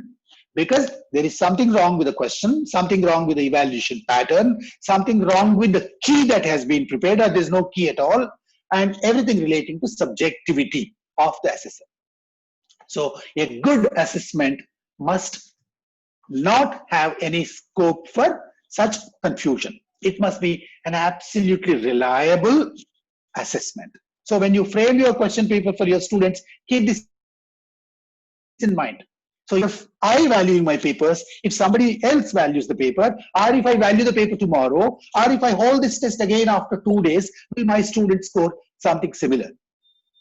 Right? That is reliability. Then washback. This is the most important. In fact, my entire focus today is going to be on this. Washback. What do I learn from this test? So typically, suppose a teacher is talking to you in an informal situation. And a teacher, see, there were questions in the previous session also. Sir, my students are not doing well. My students are terribly useless, right? They all have come from some background. I don't know how they passed intermediate or whatever. They have come here and they are eating my head here. I don't know, they cannot even speak one good sentence, etc. Whatever. These are the hundreds and thousands of complaints that we generally make about our students. Now the question is not what they are capable of today. The question is what I am going to make with them. What kind of effort I can put in to make them a little better. Shall I say, oh, these are useless, they can't be taught and leave them, or okay, I'll make this little effort so that everybody will be one level higher. What effort can I make? Is there a better way of doing that? If I do this, will my students perform better? Why are they not performing better? Right? The previous speaker asked you to think. So think of some solutions. What can you do to make your lessons more effective so that learning really happens? This is possible only when you start learning from the assessment. So when you give an assessment and if you learn from that, right, their outcomes, they have written answers. What do you do with the answers usually? 99%. I'm sorry if I'm using these numbers without any research source, but I'm just telling you, 99% of us, what do? We just, take a look at the papers. Some of us spend a little more time than others, and then we evaluate the papers and we put them away. That's all. And we award marks to students. We prepare those, tabulate those marks, and then we pass them, fail them, whatever. Forgotten. It's a student's fate. But my point is, my job must actually begin after the test is done. It should not end with that. Test is not the end of it. Test should be the beginning of it. What should be the beginning? Once the test is done, if I go through those papers, for instance, if I make all the kinds of mistakes my students have made, if I make a list of them, and next class, if I focus on those mistakes, how they can become better, perhaps that's a greater advantage than just awarding the marks and forgetting it. Right? Why are they making these mistakes? Why student is making the same mistake again? Right? What improvement has he shown from the previous test? So this kind of information that we get back, feedback that we get back from the assessments is called washback. So washback is one of the most important reasons why assessment is used. Without washback, assessment is a waste of time and effort and energy. Never do that. Whatever kind of assessment you hold, it must have some washback on you. I'm coming to something very practical next. Okay, practicability. And this, you need not bother. Maybe your principal bothers, maybe your management bothers, and the policy makers bother. Is the test such that it can easily be administered? Do we have physical space? Can students sit like this? Can students come like this? All those infrastructural, logistical, resource-related things take care of the practicability. Now, let's come to something more important. Right. I sent you a video assignment.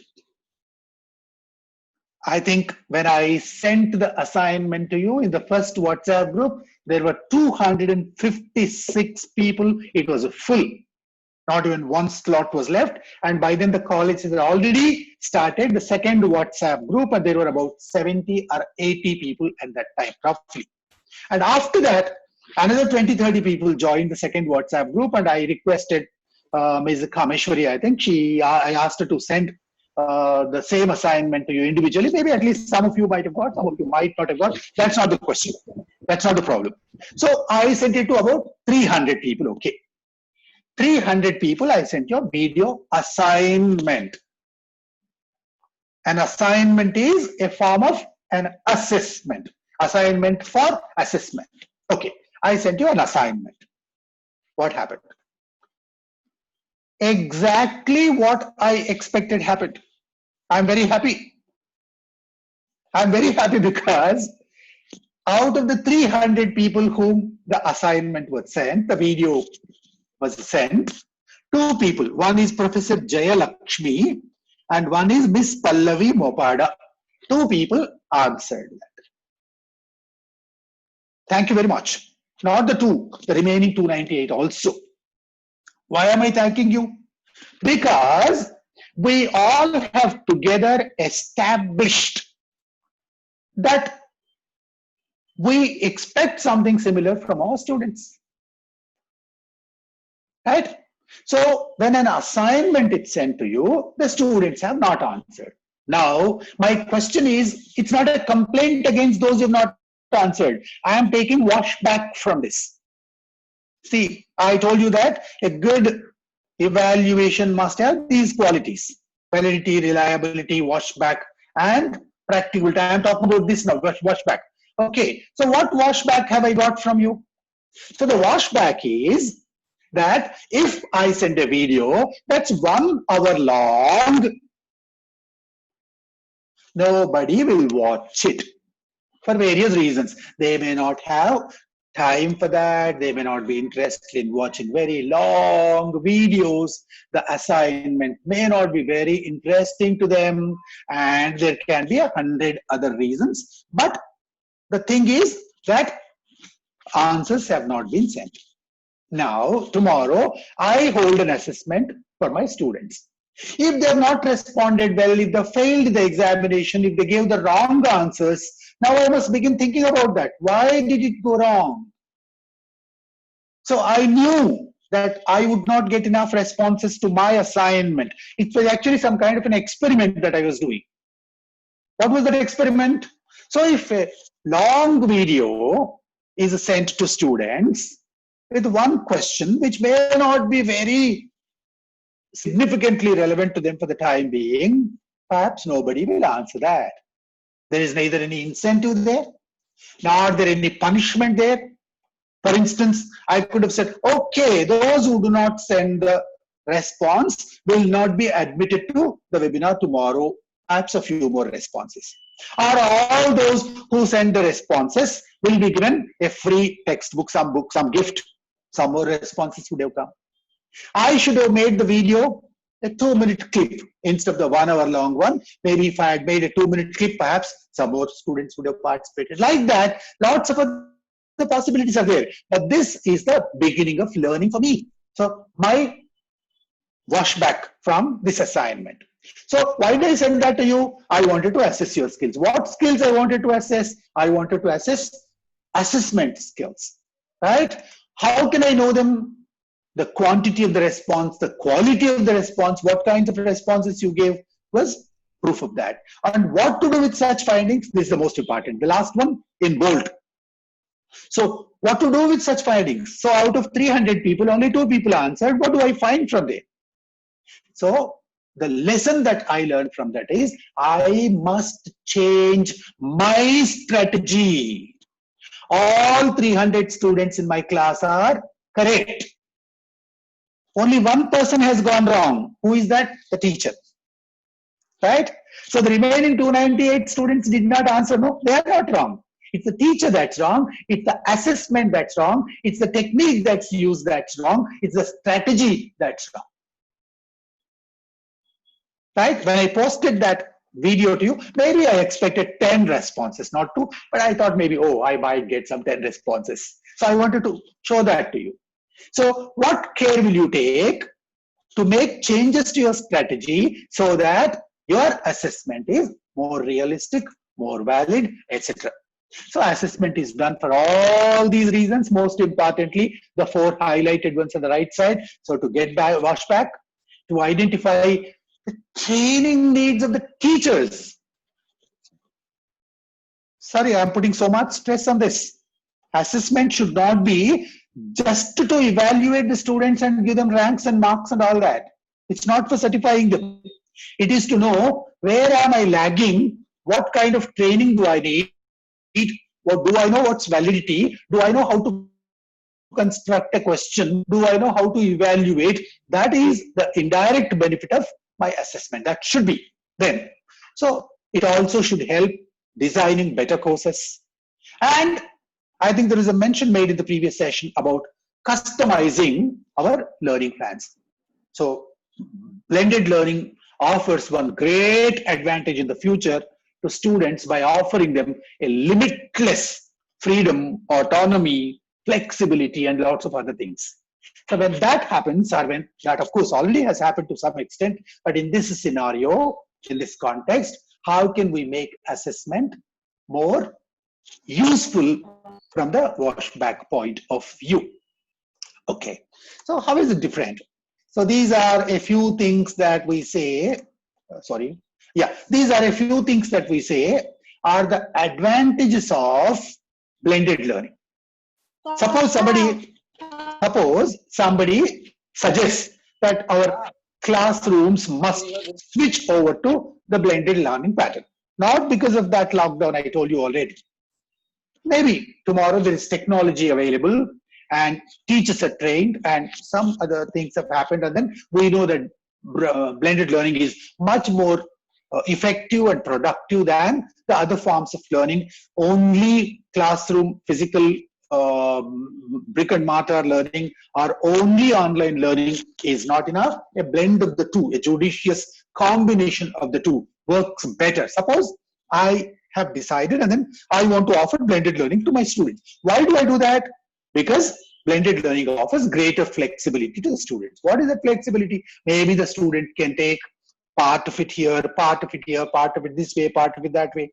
And a student comes and tells me, sir, I can do this course online and this course because it's tough for me. I don't understand. I need a teacher's help. I'll come and attend and sit down in a class. Why not? So the teacher can give, the system in future can give that kind of autonomy to the student. Maybe future high flex courses will come. We'll talk about that if we have time. Okay. So students have lots of choice. Personalization is possible. Lots of different kinds of assignments can be given.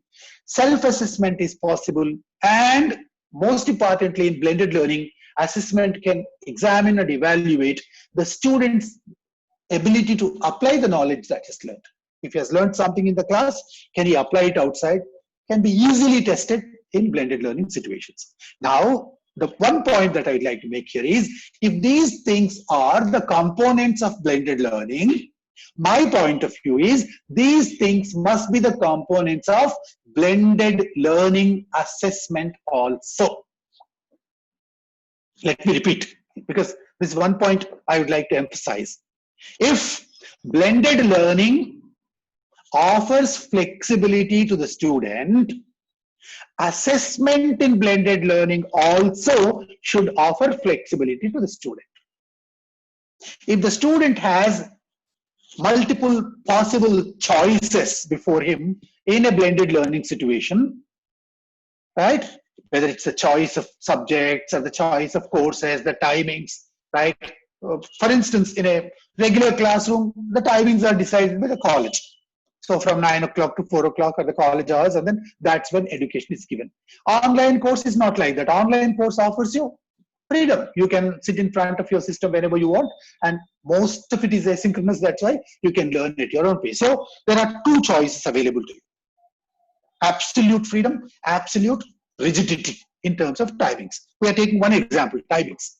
Now my point is, even when you are administering assessment, right, a test, even that also must give the same kind of choice to the student. The student must be allowed to write the examination either online or in a physical classroom, or a combination of both, whatever suits him.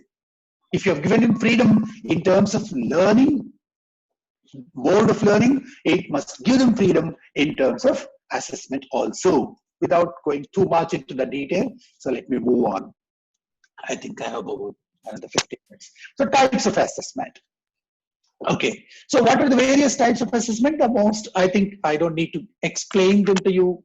A very vague reference was made to that already. Summative assessment, which usually comes at the end of a term, end of a year, and it happens after the learning is over. In my opinion, it has very little value. Why? If you are talking about washback, if you're talking about learning from your assessment, it offers very little, because by the time the exam is taken, the students have already left. It's over. What do you do with the results? The results do not serve any purpose except awarding a certificate to the student. So if something has to be done with the results of the assessment, instead of summative assessment, you must go in for formative assessment. Formative assessment is a continuous thing. During, right from the day the student joins till the day student leaves you, there will be assessment all through. It monitors the progress that the student has made. It gives you constant washback, and it also helps you continuously redesign your course. It should. Right? Otherwise, just intermediate examinations are, again, they are summative only. Suppose you hold one test every month and forget it. That's useless. So if you learn something from the assessments that happen in between, and not only just hold the examinations, but learn from those examinations and tune, fine-tune your education delivery, right? Classroom experience for your student, online experience for your student. If you can make some minor modifications, major modifications to that, depending on the situation and the need, then it becomes formative assessment. There is a third kind of assessment which is called diagnostic assessment, and which is used usually before learning happens, before a student joins a course, and it helps you identify the difficulties, the strengths and weaknesses of the students. Okay, right. Okay, now summative assessment helps you know off learning. Off learning means what is the kind of learning that you have offered to the students.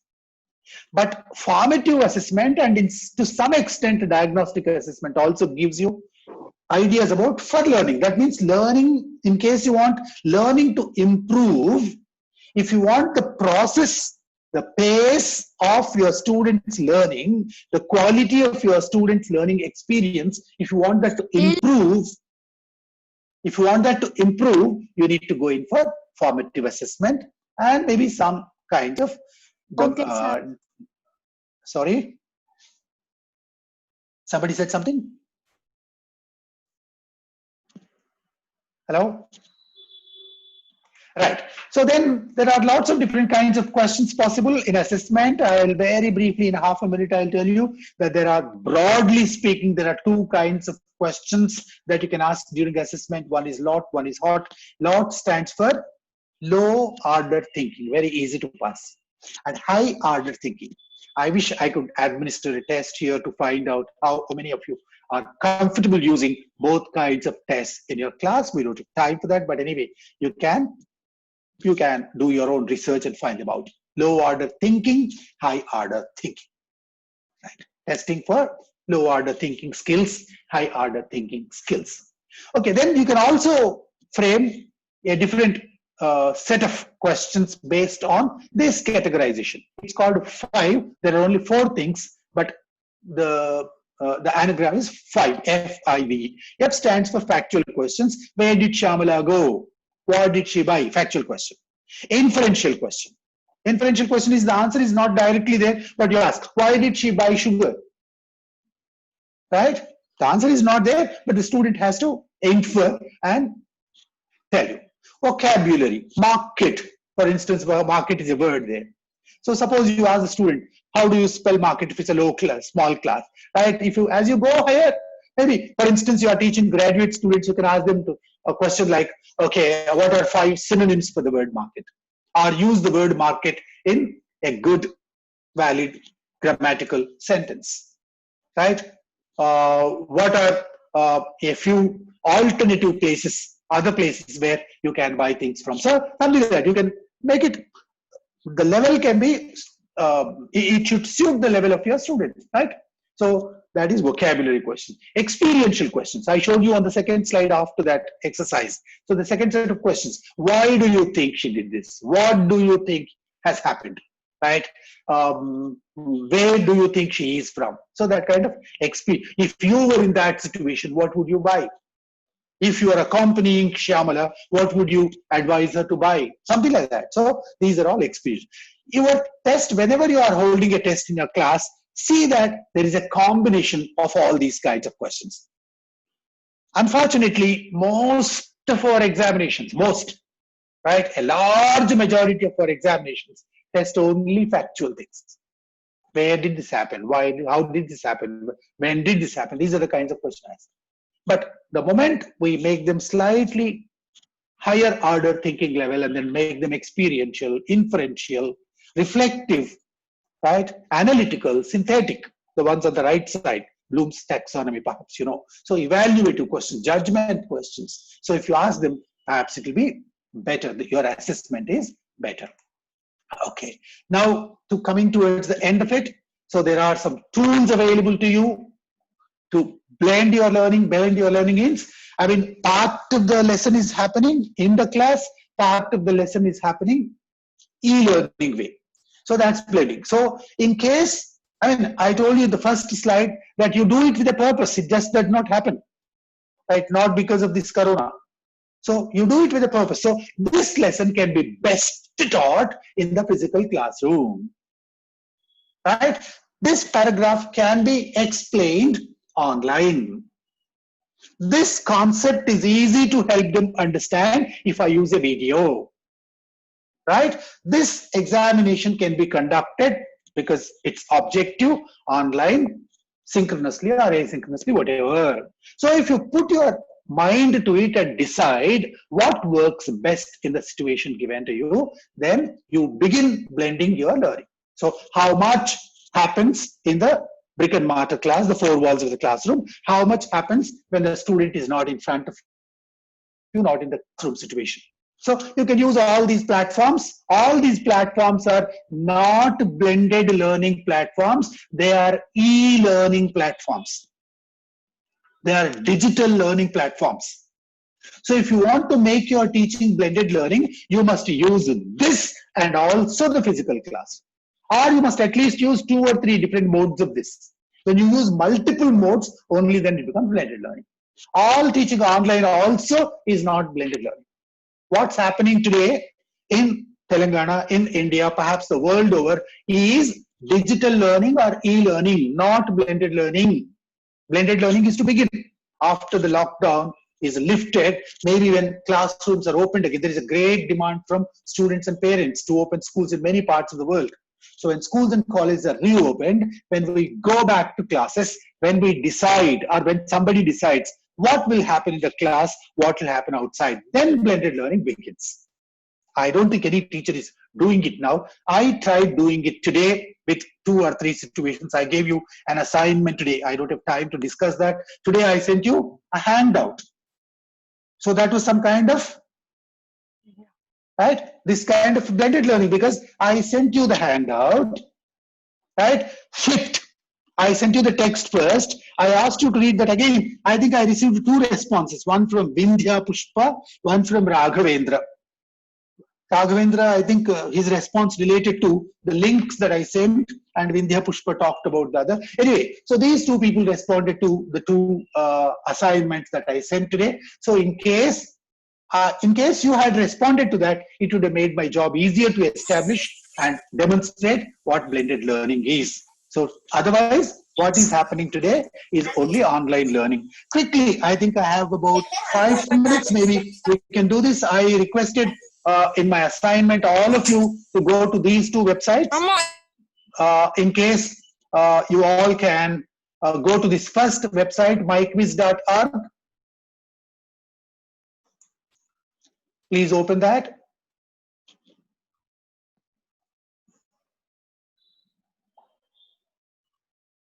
Quickly, what was the number? I forgot. 448. 1 second, please.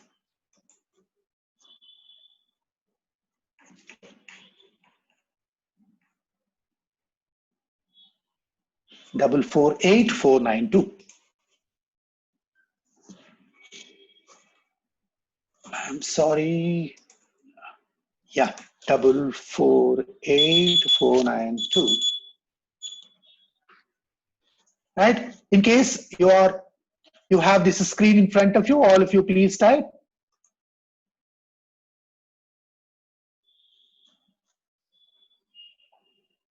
Right? What do you see there? So there is a quiz, and the questions will automatically start flowing, and then you answer synchronously. All students will have the questions at the same time appearing on their screens, and all students will answer them together. The answers will be instant. The students will be told the results immediately. The software will automatically announce the list of the people who have scored whatever marks in that test that has been given to them, etc., etc., etc. So what is this? This is an online tool, myquiz.org. And this online tool, what are you doing? You are using it to hold a quiz competition for your students based on what you taught in them in the class yesterday. So you are blending now. So you have taught something in the class, and because the students need not be there in front of you, even if they are in front of you, evaluating those papers is not easy, right? Suppose they all give you quiz answers, it's not easy. So you are using an online platform. So that makes it blended learning. Right? Quickly, very quickly, look at the second one. Edpuzzle. Please note down this KELKIBE. That's the entry code, class code. Please go to this website.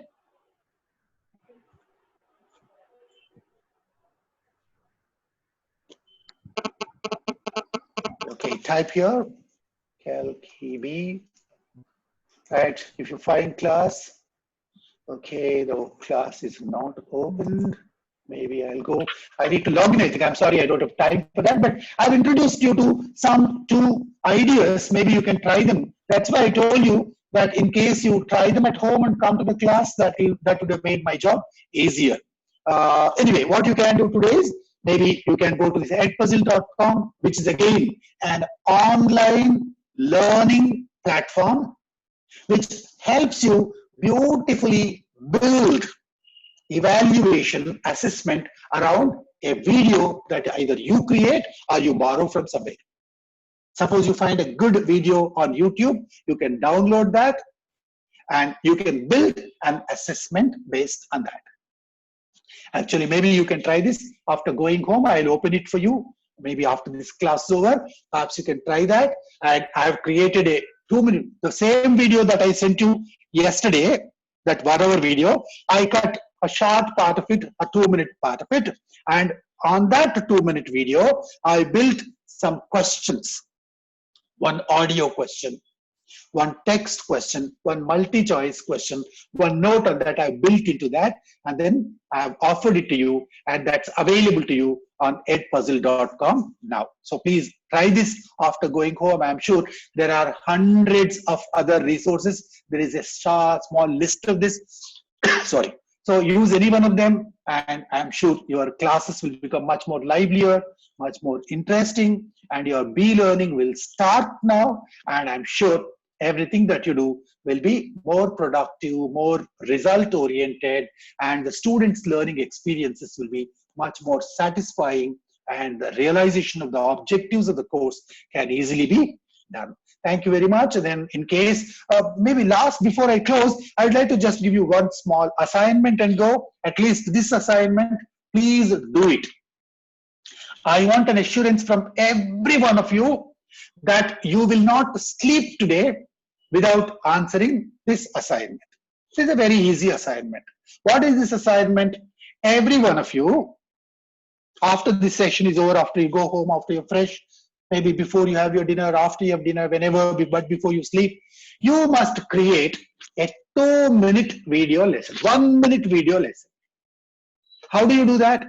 You just take your own mobile phone, switch on the camera, go to the video mode, and pause. Before that, they see that there is enough light in front of you, right? And then speak about something you are very confident about. It can be a lesson or anything at least. And then you can speak to yourself, you speak to the camera for about 2 minutes, and your first lesson is ready. In case you have not tried, right, shooting videos, your first experience will be certainly enjoyable. And those who have already done it, you can certainly do 1 more lesson today, a good lesson today, and use that edpuzzle.com, upload that, and then you build some quiz into that, a question into that, some music into that, an audio into that, whatever, and that 2-minute video that you've shot for yourself is going to be your first online lesson, which will soon become a part of your blended learning part once your schools reopen. And when you talk about that to your students in the class and ask them to go home and do that. Clear? So take care, and I think all that you need is just a mobile camera and good light and a good place inside your house. Create that 2-minute video, and I already shared my number with you. Everyone who has created a 2-minute video today, if you think and if you want, you can share it with me also. If you think, oh, it's not worth showing to anybody, you need not send it to me. You can see it yourself again tomorrow, improve that. Or if you think it's not good at all, you don't want to share it with anybody, you just delete it and forget it. But every one of you, there are, I think, about 300 people, listening to this. All 300 of you must begin becoming online teachers today. If you are an online teacher, you also can become a blended learning teacher, right? Thank you very much. Wish you all the best. Maybe I don't think you have time to ask questions, but in case you have any, I don't mind taking them. Thank you very, very, very, very much. Right. So this is my email address. In case you want to note it down, perhaps lionnagiraju@gmail.com. You can interact with me later also. Thank you. Thank you, sir, for making us think by posing various questions why SS has to be done. Especially the points, validity, reliability, practicality. Points were really very excellent. Not only that, the last part of it where you asked us to take selfie videos and then post it, it is really excellent, sir. Very good idea how to get into a blended. Thank you very much, sir. Thank you very much for the session. Now, to Aksha. Any questions, Aksha? Hello, madam. There are no questions posted in the chat group. Okay. Okay. That's good. Okay. Maybe they are tired of the session already, or maybe they have begun making their lessons already. Right. Thank you. Thank you. Thank you very much. Now, before moving on to the third session, I request Swati to give a brief introduction about KBS.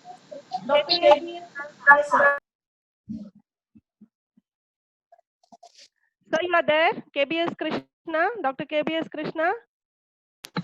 Hello. Yes, ma'am. Hello. Yes. I request to give a brief introduction about Dr. KBS Krishna. Good evening, one and all.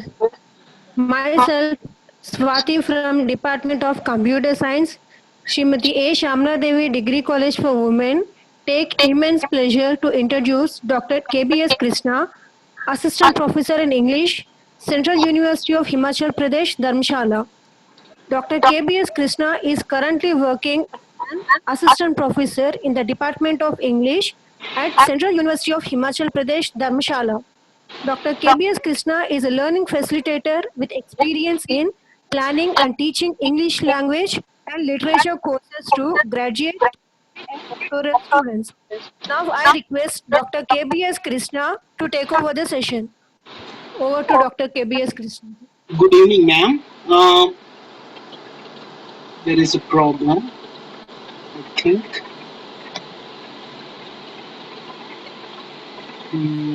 Can you please switch off Professor Nagaraj's screen? Hello?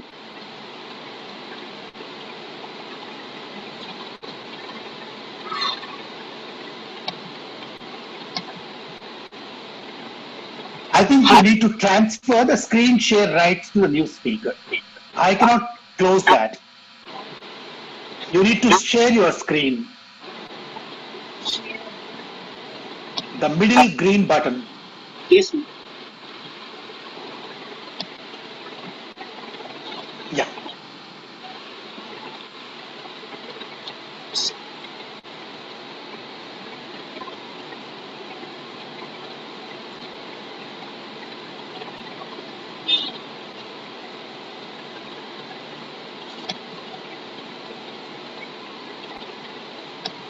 Okay. Good evening, everyone. I can't see myself. I don't know. I hope I'm visible. Firstly, I would like to thank Srimati A. Shyamala Devi Degree College for Women for organizing such an interesting webinar and a topical webinar. And secondly, for giving me this opportunity to speak and share even a virtual dais with such stalwarts. Of course, I find it extremely challenging that I am speaking after Professor Nagaraj sir and Professor Sumita ma'am. But as I'm going to speak about challenges, the students. There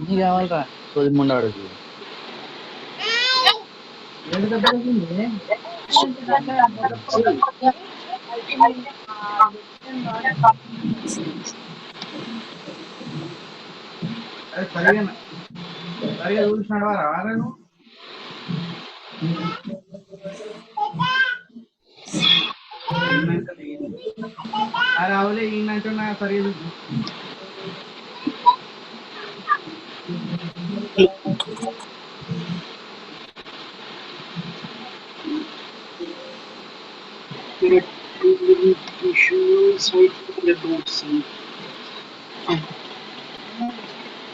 I'm visible? Okay. One, if we are saying that, I mean, this is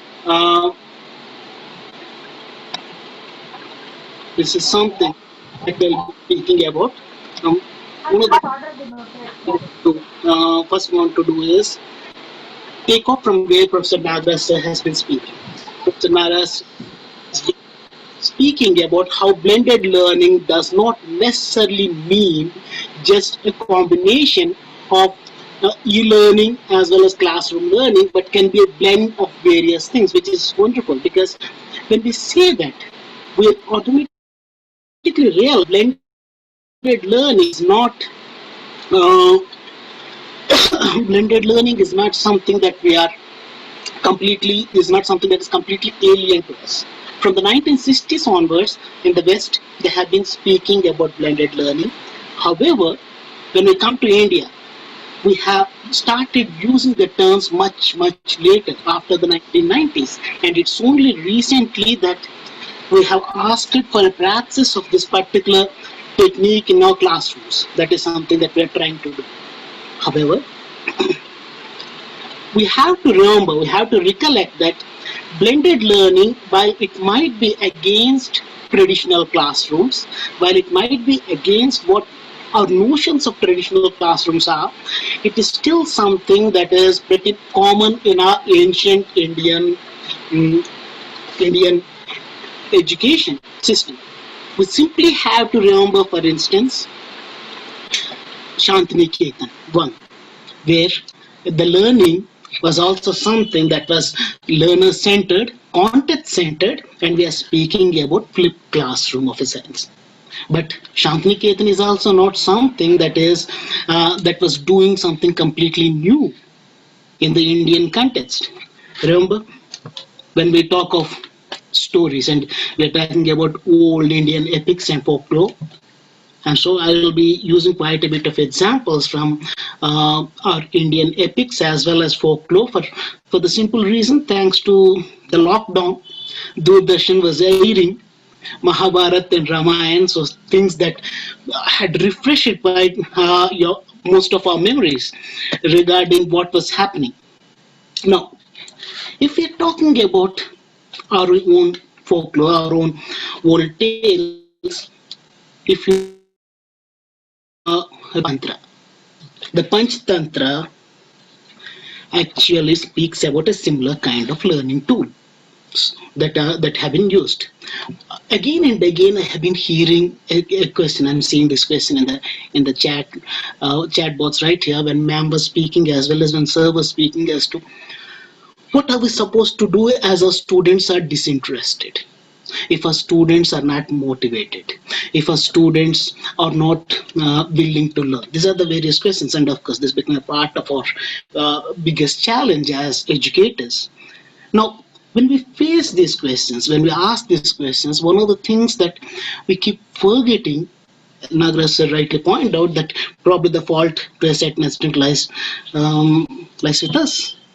But along with the problem lying with us, we're also, in one sense, forgetting that the students probably are scared of learning, not interested in learning, and there are other reasons for this. This is something that has gone wrong with our pedagogical system, where our system, while it was following, aping the Western mode of education that was started in the colonial period, where students, it was not student-centered, where it was not learner-centered, but rather where it was teacher-centered, where the teacher lectured. I'm sorry if this seems pretty similar, but generally when we are saying that there is a teacher-centered education rather than a student-centered education or a learner-centered education, the student is naturally not that interested. Now, the Panchatantra that I was referring to. Panchatantra was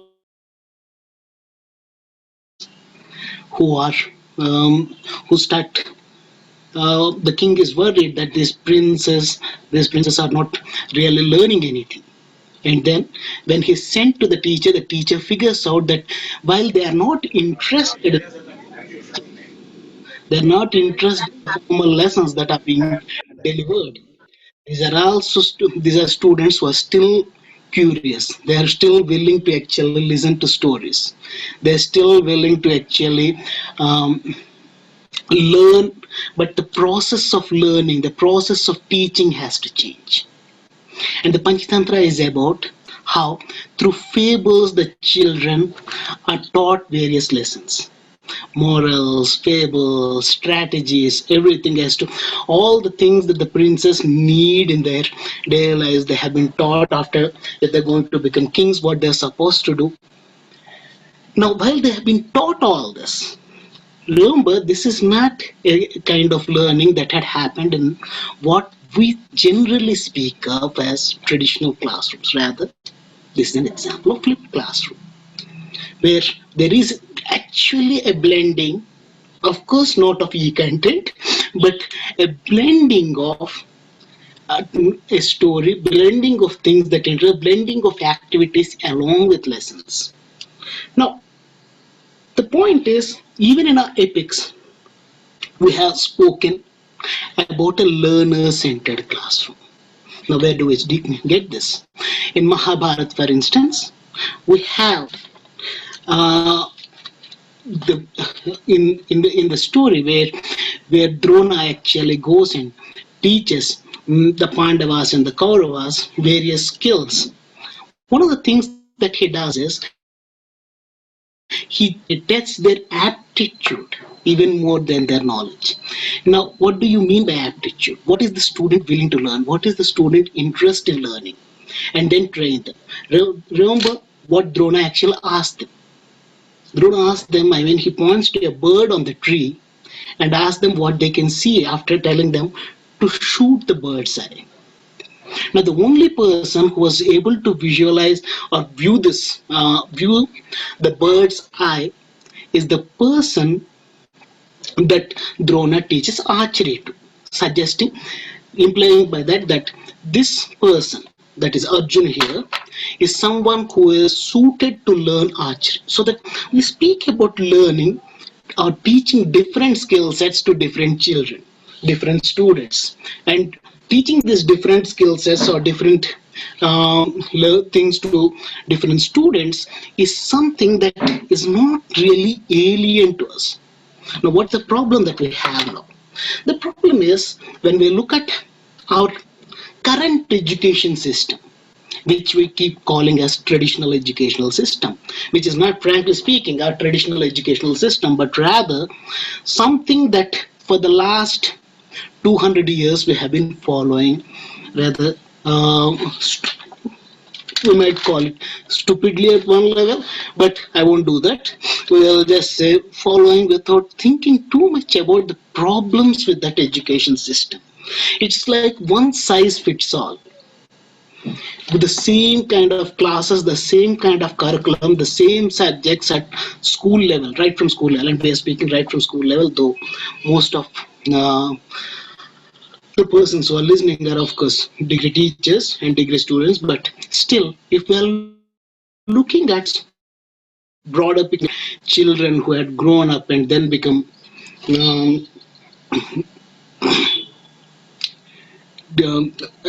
as degree students or graduate students, one of the things that we notice here is that these students who had been trained at the schools have the same curriculum for all the children. So that what we have is that in the current traditional classrooms, we are calling these classrooms as a post-colonial gift. It's a colonial gift, not a post-colonial gift, a colonial gift. Unless we look at post-colonialism as something else, but we're not doing it.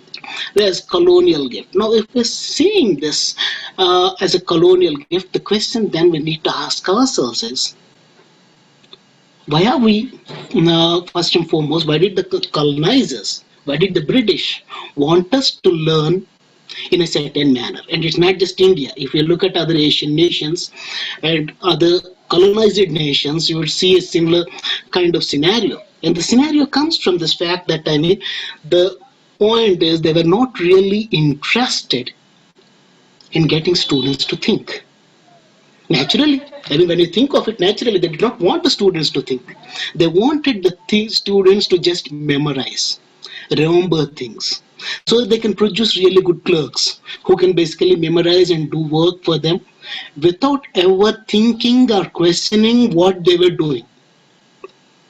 This is something that those schools celebrated. The kind of curricula where you have been pushing them towards is made. Now, do we really still need to do the same thing where we ask our students to remember things, memorize things? I'm not really sure that is necessary indeed. However, most schools celebrate memorization, remembering things, learning things by rote. Now, how do they do it? We learn it, even though all our students these days, right from childhood, the students have calculators, students have smartphones on which there are these tables, where they have a calculator as an app. We still insist that our children, our students, learn till the 20th table. Backwards, forwards, I don't know. Most of you must have done this. I had done that. Now, what is the purpose of this? The question that we have to ask ourselves is, what is the purpose of this kind of education which forces us to learn things by rote? We have to think about it. I'm not going to say what we should do, but just like ma'am was suggesting earlier, I'm just asking you to think about this, because most of us are doing this with our own children as well. When we have forced them to actually remember things, we celebrate, for instance, the fact that a student can come up with all the names, can all come up with various names of all the capitals of every nation in the world, or they can remember the currencies. Now, I don't know how useful it is in the long run, or how useful, because these are things that you would find in any pocket encyclopedia or a pocket dictionary, but things that we have been drilling into our children's heads right from childhood. Please think about this. This system was designed to produce, as I said earlier, clerks. But we need to move on from there and think about how we are adapt. Remember, the focus of blended learning, the focus of flipped classroom has always been that it wants to push learners to think critically, first and foremost. And this is necessary. It's not just teaching them subject matter, but teaching them life skills, which are far more important. One of the things that we keep forgetting in our classrooms is that rather than keep on testing a student for his IQ, we should also test his EQ. Now, IQ is intelligence quotient, EQ emotional quotient. Now, the way I was saying that the EQ becomes more important, if not equally important, if not more important than your IQ. In the current scenario, in the current world, most of the time the students have to go on and actually work as team members. And as they have to work as team members in various teams, irrespective of whether they're going to teach somewhere or whether they're going to do things which where they're going to take up any job, either way, they have to start thinking from a perspective where this learning, it does not really mean that they're going to pick quarrels with people. So that, I mean, they also have that emotional content. Emotional quotient is something that we need to teach so that they're able to adapt. One of the things that we have noticed in the current scenario with this lockdown, with corona, is most people are frustrated, depressed. There are students. There are those who are employed who feel as if they have been pushed into a corner and asked to do certain things which they shouldn't be doing when asked to work in a different scenario. Now, the reason is an unwillingness to adapt, an unwillingness to push the boundaries. And this unwillingness to push the boundaries is the other thing that we'll soon be talking about. This comes right from the way our children have been educated, because the child then has not really been pushed to a point where he thinks critically as a child.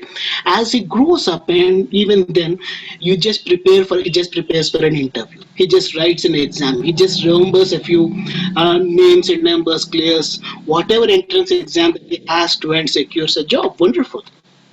But after getting the job, whenever the situation becomes challenging, situation changes, what is the child going to do? Because the child has never been trained for this. The child has never been trained for adapting himself, and whether he has become now a teacher, whether he has become an engineer, or whatever position that he is in now, he starts questioning it from that perspective, because these are things that he finds extremely frustrating. Now, the reason why we are now speaking about this, as Professor Nagaraj sir was saying, is that this blended learning, while something that we are slowly moving towards, hasn't, mainly due to this lockdown and post-lockdown, we have an unlock process that is coming up shortly, and on July 1st, I think that we have schools all over India would be reopening. Now, with the reopening of schools, reopening of classrooms, and students being sent, we are not really sure as to how long this will continue. One of the questions that Nagaraj sir was again in one of the question polls that he had asked us, speaking about what do you think is the future of blended learning? Wonderful question, because it's a prophetic answer that we have to come up with. But while it's a prophetic answer, to a certain extent, we have the future in front of us. The future is going to be a combination of this, of classroom teaching, as well as other ways in which a learner has to start working. Now, but there are serious problems when we talk about blended learning. The blended learning part is seriously challenged in blended learning, and mainly if we are talking about how the teachers are being forced to come to terms with it, there are certain problems. Let us start with one by one. Firstly, the teachers haven't been trained for this. As we said, it's not just the students, even the teachers. Remember, post-colonial, post-independence, one of the first things that we had in India was a drive for primary education. Drive to educate every single child in the country. Wonderful idea, and it's an admirable idea. But while we have tried to do that, one of the things that we did was open various teacher training centers as a part of this. Now, the teacher training centers as a part of it is an excellent drive as well. But the teacher training centers, what they achieve is homogenizing not just what the teachers have learned, but also homogenizing pedagogical methods. Now, when you homogenize them, what happens with what is the kind of problem that you have? You never have a learner centered. What you have would always be a teacher centered education. Every single teacher, irrespective of whether he's teaching in Hyderabad, whether he's teaching in Dharamshala, whether he's teaching in Srikakulam, any place, wherever he's teaching, he's trained in the same manner, and he tries to teach in the same method. You apply the same methods. But remember, an urban student and a rural student, in urban infrastructure, rural infrastructure are not one and the same. We have serious problems when we look at what is happening in the rural system, when we go to rural areas. For instance, one of the things that I had practiced recently was I was trying e-learning. I would say it's an attempt, and I hope it is successful. The students are better judges than I to speak of it. But when I came up with this experiment, one of the things that I had to do, the reason why I actually experimented with e-learning, and there were two methods that I had employed. One was YouTube. I had posted videos on YouTube, and the other was a method where, thanks to our university, we had a Cisco WebEx installed, which you could use. Now, both platforms, while very useful, and some of the students, mainly from the cities, were able to benefit from them, or at least that's the feedback that I got. The students, and they were my students who were in Lahore and Spiti, where there was no internet network. Now, they could not even access this. There was no internet. That's the second. That's the second challenge. One, the teachers haven't been trained for this, and secondly, we are looking at students and the areas where there is no infrastructure. Thirdly, along with this, even when a student has been taught or a teacher desires to work on it, there is a lack of technical know-how. There is a lack of technological know-how. Most of us don't know how to use them. So Professor Sumita ma'am was speaking about the kind of problems that are present, where she said that she had to start learning things after her PhD, where she became computer literate. The point is that we are speaking about learners who have, if we take ma'am example as that of learners, one of the things that we would immediately realize is that this is self-motivation at its best. Ma'am pushed herself to do it, because remember, this was not something where it was common then. So we are looking at a question, points where we are saying there is poor infrastructure, there is technical know-how, unless there is self-motivation. There are the fourth one that we have to look at is, we are speaking about students also as being products of mass education schemes, as I pointed out earlier. Not just, having these teachers who are trained in this educational program. We are also speaking about a scenario where there is these students become products of this mass education drive. Again, we are creating something which I had already spoken. That is, we are making the students the same manner. Get them to memorize, get them to remember, so that in one word, turning them into people who can only do some kind of monotonous job. Fourthly, along with this, when we ask the teachers to make the classrooms learner-centered, what are the challenges that we have? And there is a major challenge. The major challenge being that if we go to any school, any classroom generally, most of the teachers have something like 200 to 250 students, sometimes even more, that they have to deal with. They'll be dealing with 5 or 6 sections quite often. There are something like 60, 50 students in each classroom. And that's the case, I know for a fact, even in engineering colleges. Now, when this is the case, how can a teacher devote equal importance or equal attention to 200 to 50 students? This is a major problem, a major challenge with no easy solution in hand. Now, why are we saying this? No easy solution in hand and a major issue that we have? We are speaking about making it learner-centered, finding out a student's aptitude, helping him or her out to do all this. Okay, to do all this, we are talking about a teacher, the problem with the teacher-student ratio, which has to be changed, and it's not going to be changed. Now, when we say this, that it is not possible to change this, or it's not what I'm not being pessimistic. Sorry if I sound pessimistic, but what I'm saying is it's not going to happen overnight. It's something that will take time, something that we have to accept will take time. One of the ways in which this can begin is, of course, rightly point out, including e-learning methods, which we do to a certain extent in most of our engineering colleges as well, where in our computer labs, in our language labs that we have, these are things that we do where a teacher can actually get the student interested by getting them to participate in the activities. That's one part of what we're doing.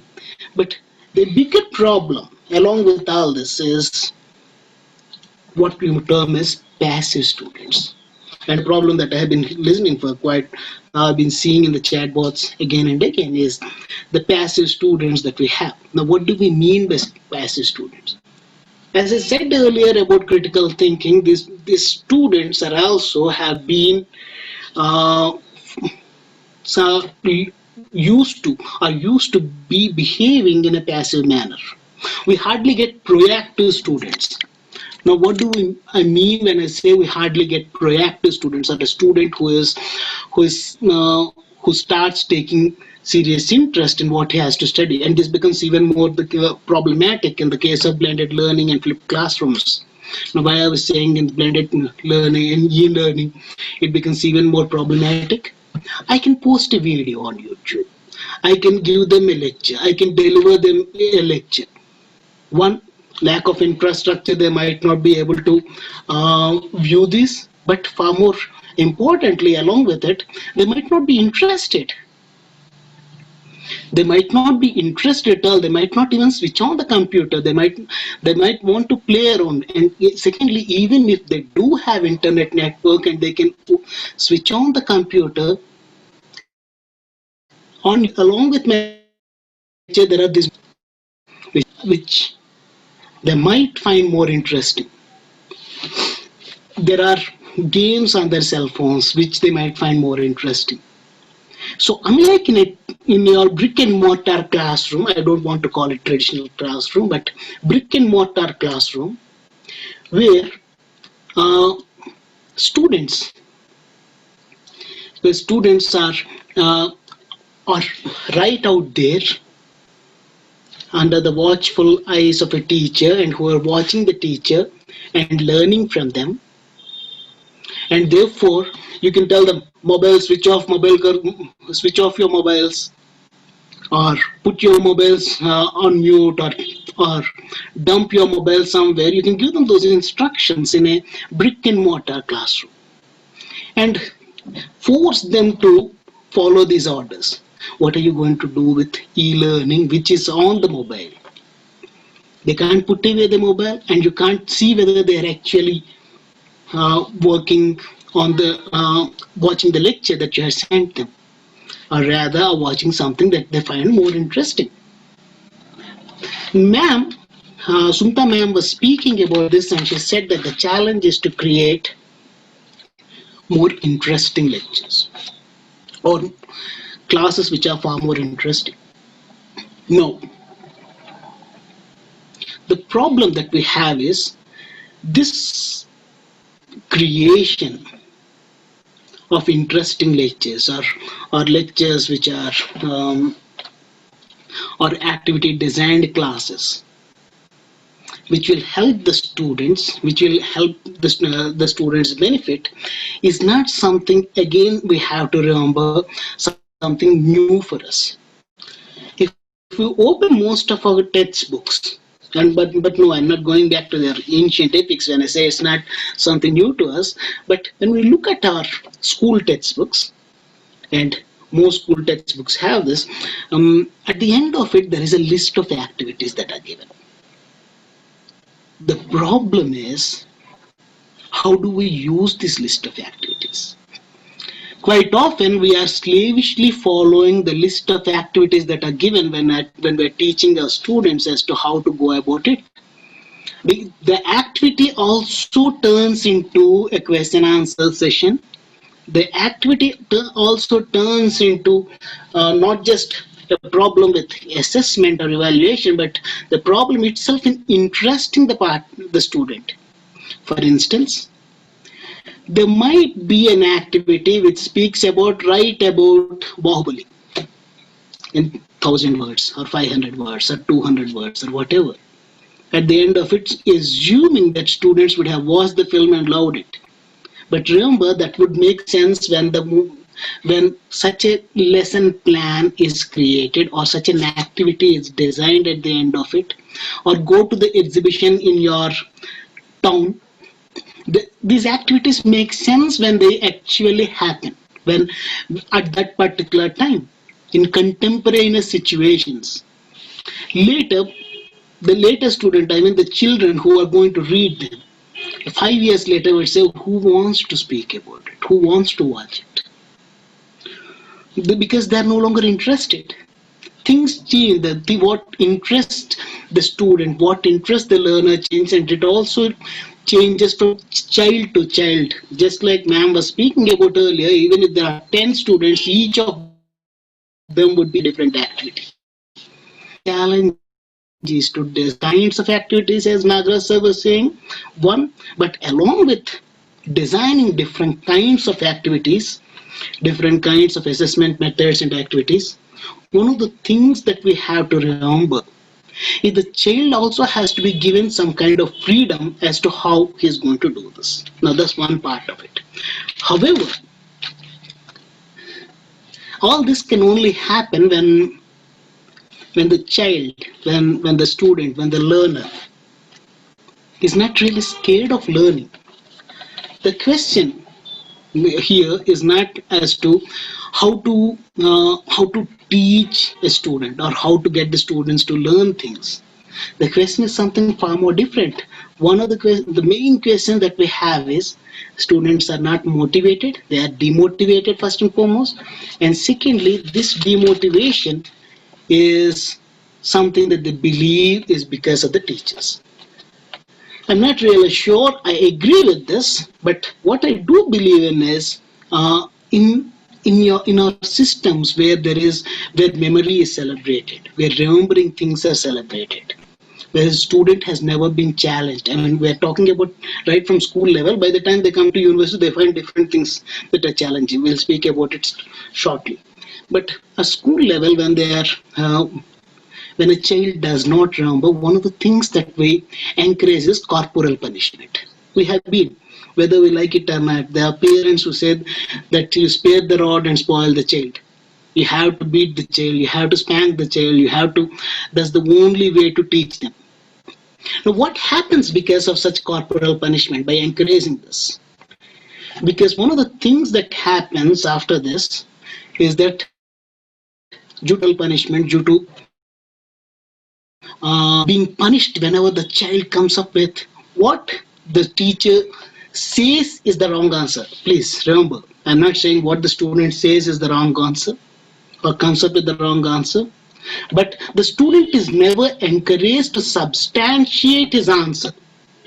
We are never asking a child to give a reason for why he has answered in a certain manner. Rather, he is discouraged from thinking in a different manner. There is a certain homogeneity that we are encouraging here, and this encouragement of homogeneity, where all children have to follow the same patterns, same assessment systems, and are punished, make learning not as something that is an interesting process, but something that's a scary process. Now, why are we saying this, that learning for children is not necessarily a scary process unless we make it so? Because if you look at any child, if you meet any child, one of the things that you notice is they're full of questions. They are inquisitive. That's a sign of curious. That's a sign of a willing to learn something and using this knowledge for whatever things that they want to. But quite often the parent, the teacher, the elders, all of them say, hush, don't speak. You are disturbing us. You are making a lot of noise. Now, each of these answers that you are giving and questions as the child keeps asking them and he's punished for it, stops the child from ever asking a question. He's scared of learning. He's scared of changing things. He's scared of how the world is. So that there is that demotivation that has happened right at kindergarten level. Unless we start changing the system where children right at their childhood, and then we talk about teaching or training teachers, there is also a training of parents that has to happen alongside. The children, if they're demotivated right in their childhood, they are never willing to learn. Secondly, they are always, as we had spoken about earlier, the child is again and again congratulated for memorizing things, for remembering things, not for understanding things, not for applying things, not for questioning. Now, as the child is only encouraged to memorize things, what happens to the child? Whenever he is challenged, whenever he has to think about the world from a different perspective, whenever he is forced to, in a situation such as Corona, to challenge himself, and it's not the child, the employee as well later, the employer as well as the employee people, as the adults as well, who have grown, these children have grown into. They are frustrated, they are depressed, they get angry. And that's a problem that we have to start asking ourselves. Because this is not the responsibility of the government, but a responsibility of every single individual out here, every single individual who can then start thinking about the manner in which we have been discouraging our own children from asking questions. Because when we do it today, when the child is 5 years old, how can we expect the child to adapt when he's 25 years old? It's not really going to happen. Along with all this, one of the major challenges, and this is mainly pertaining to India, is a hierarchy. Now, one of the reason, what I mean by this is, in this hegemonic structure, while we celebrate the guru, there is a misunderstanding of the concept of the guru. I mean, at least I believe there's a misconception. I'm sure most of you may not agree with what I'm saying, but the guru is not necessarily on a pedestal imparting knowledge. A guru is someone who is learning along with the students. In one sense, he's a mentor. In the sense, he's a guide. And along with being a guide and a mentor at the guru, is also someone who has to be a friend, who can understand the problems of the learner. Now, in Indian context, we have always, while we have not just respected, we have worshipped gurus in a sense in the past few years. Remember, this is not always the case. The gurus used to be mentors earlier. Again, I'm going to take an example from our Indian epic, Ramayana. If you remember the story of Ram and Lakshman being taken by Vishwamitra into the forest and Vishwamitra asked them to actually help him save his ashram. He says that there is Tataki and there is Marich and Subha and there are these monsters who are attacking him. One of the things that we have to ask ourselves is, Vishwamitra himself was a warrior. He was a warrior sage. Couldn't he have done anything against these monsters, against these demons himself? Why did he need a young prince's help? Not really. It was not the young prince's help he wanted. Rather, this was a way of, remember, on the way, Vishwamitra actually teaches Ram lots of things, not just about astras and weapons and so on, but also about nature, about the forest, about the herbs. This is this is teaching at its best, where the teacher is a mentor and is teaching not so much as if it's a classroom teaching or something that is instruction that is passed in that manner, but rather instruction which is fun. Instruction which is followed by practice of knowledge, because Ram and Lakshman then go and kill the demons. Now, this case that we are seeing here tells us something, that again, a structure which would have been really useful for us, where a guru as a mentor, guru as a friend and a guide, has been replaced by a hegemonic structure where the gurus are worshipped to a point where they are never questioned. This also discourages thinking, questioning on the part of children. The student is not willing to learn, the student is not willing to question, the student is not willing to say that these are problems that we have with what you have been teaching. Now, if this is the case with the kind of challenges that we have, along with our poor infrastructure and problems like, one of the last things, and I'm going to quickly conclude, because I think I have gone over time, I'm not sure.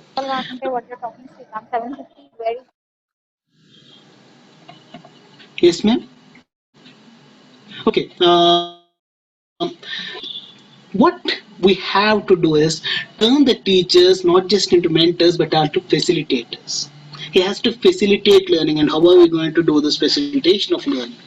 Now, the blended learning, for it to be a success, there's a lot of things that the teacher as well as the student have to do. But it's the onus is on the student. The student has to remember that in a blended classroom, in these classrooms, the things where the tasks are assigned to a child, to the student, whether it is a school kid or whether he's a graduate or whether it's a postgraduate, any of these students, irrespective of their age, has to remember that learning is a lifelong process, and something that teachers have to remember as well. Learning, if we remember, is a lifelong process. Learning is something that they have to learn on their own as well, and the onus and responsibility as it's on the students. One of the things that the student then has to look at is not so much as a challenge but as an opportunity. This is an opportunity where they have got a chance to do what they want to do with their lives. They have got a chance because nowadays there are various courses that are available online. But most of these things are not known to the child. Most students don't know them. We have, for instance, ePathshala. We have Swayams. We have MOOCs. We have Moodle. We have various ways. I mean, Moodle is a way in which things are taught. Now, and if we go to any UGC website, you'll find this ePathshala link or Swayam link. How many students actually exist? This is something as facilitators that we can do. Rather than think of it as, oh, if the student actually finds the same course online that I'm teaching, he might watch it there.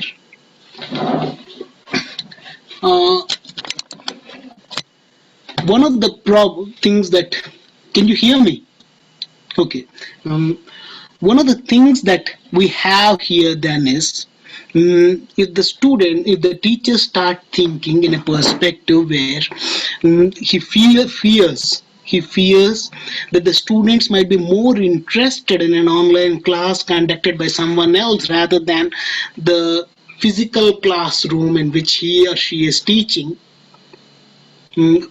What are the problems that we would face then? See, this kind of fear on the part of the teacher comes from his or her inability or unwillingness to think critically. If the teacher himself is willing to face new challenges, teacher himself is willing to adapt, learn that he is also a student who is still learning, and learning is a lifelong process, he would not be afraid of new challenges for one thing, and he would not be frightened by the competition, so that he would inform the students that there are these e-resources online. Whether it is e-Pathshala, whether it is SWAYAM, there are courses that are online which students should enroll in and learn in. Because learning is more important rather than who is teaching it or which manner in which they are getting it. And remember, the teacher, rather than thinking of it as a privilege, as a privilege where when forced to learn and memorize things. Now, from there on, you have to start speaking about how it becomes an opportunity for them, because they have multiple opportunities, and for the teacher also, who has multiple avenues in which he is going to teach. So the teacher or the facilitator also has to start thinking from the perspective that this is an opportunity for us.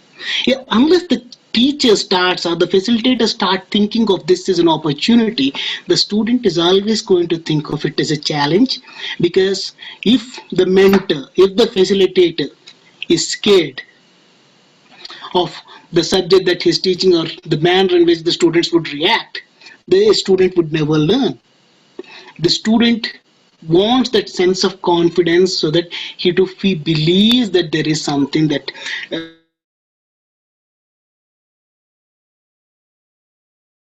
in this whole process, though, with the learning and using of technological resources,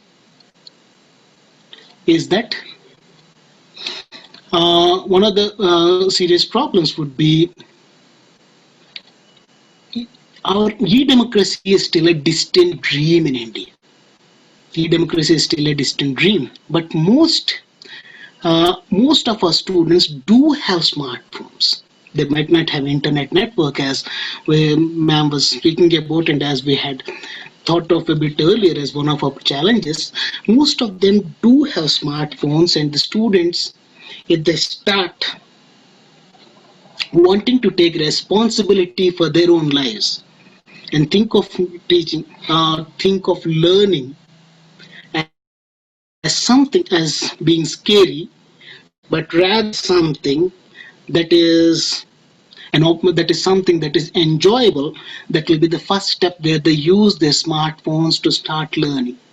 Use it to learning, and that becomes the first step. Of course, it is the first step of many, and I hope we move in that direction, where students, when given a chance, are not scared of learning, scared of classes, scared and demotivated automatically, but are encouraged to a point or feel that they want to learn.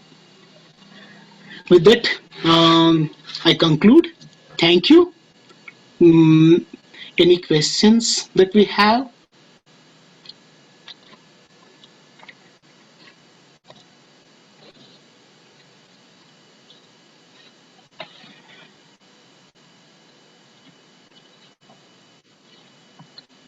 Ma'am, I can't. Thank you, sir. Thank you very much for giving analytically designed information about and focusing our thinking on various problems, both technical and non-technical, right from epics to current day. and also for enlightening us about the fact that teachers are not only mentors but facilitators. I thank you very much, sir. Over to Afshan. Afshan, any questions? Hello, madam. I don't see any questions in the chat box, madam. Madam, could I speak to you? Hello? Hello? Hello, could I speak to the speaker of today? Yeah? Hello? Hello? Hello, could I speak to madam? Yeah. Hello? Hello? Hello? Hello? Hello. Good evening. Good evening, KVS Krishnan garu. I am A.S. Babu from Gayatri College of Science and Management, Srikakulam. I am also a student of Reddy Shastri. Sir, I met you there, sir. Kalsan, sir. Hello? Do you remember? Yes, sir. Sir. Thank you. I have one question, sir. Hello? Yes. You see, there is a need of change of mindset of the teachers. First one. Second one is the present curriculum, is it suitable to cater the needs of the students? Third one, if you take the syllabus of English, if you take is there for 10th class students, it is there for intermediate, it is there for sometimes degree students. See, the syllabus of degree is quite comparative with 10th class students. Is there a need to change the syllabus also, sir? You have given wonderful presentation. You have mentioned all the practical issues. What I can say that. So please answer this, sir. Thank you, sir. One of the things that you are speaking about is how we can change the syllabus. That's a long process. Again, that's one of the problems that we are speaking about. Now, why the changing of syllabus, which is what we had speaking about, because there is a homogenization that's happening. Now, this homogenization, how are we going to actually challenge is something once we start thinking about it, and I'm talking about learning not just in the classroom, but even learning at home. Learning at home where every parent is taking responsibility to a certain extent as to encouraging the child. This will take quite some time. Sir, as you rightly point out, this will take quite some time because changing a syllabus, changing the curriculum, changing or doing tests that perspective moving in the right direction. We are moving in that direction. If you look at some of the textbooks that are coming out these days, they do include not just activities but are giving a certain kind of freedom to the teacher to design activities. It's a different that teachers are not trained or not thinking critically enough from that perspective, and I'm not blaming them because they're not trained from in that particular manner. But what we see is students they are not encouraged to think, are not actually given new activities. The activities are not changed. That was something that I was speaking at, which has to change over a period. And the onus lies with the teacher. One of the things that we can do is online we have certain activities which can be used as examples, as models, not necessarily using the same ones, but using certain examples that we are finding there and giving these activities to the students. Thus, basically including blending other activities into the traditional classroom method. But again, it's up to the teacher. No one can force them to do it. It is something where again the teacher has to be proactive. How is the teacher going to change?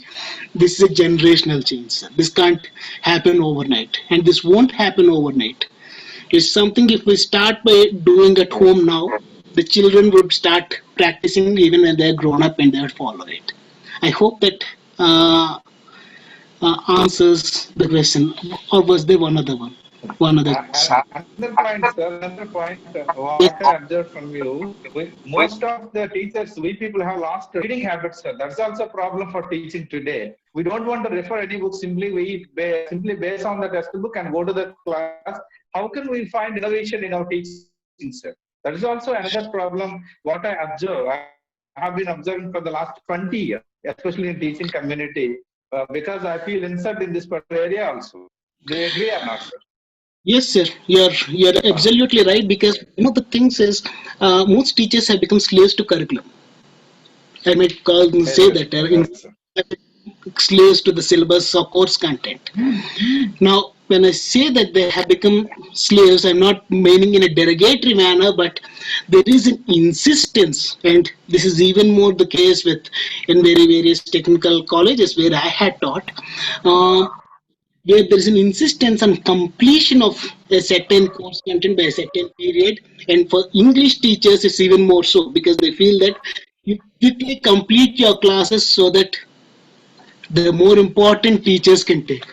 That's what happens in most of our schools as well. You must have heard this, where the teachers are really told that the other subjects are far more important. Now there is a hierarchy that we're creating, saying that there are certain oriented, and naturally the teachers are also simply following those instructions. And I'm just suggesting a way in which we have to think laterally, think about alternative means, alternative ways of doing this.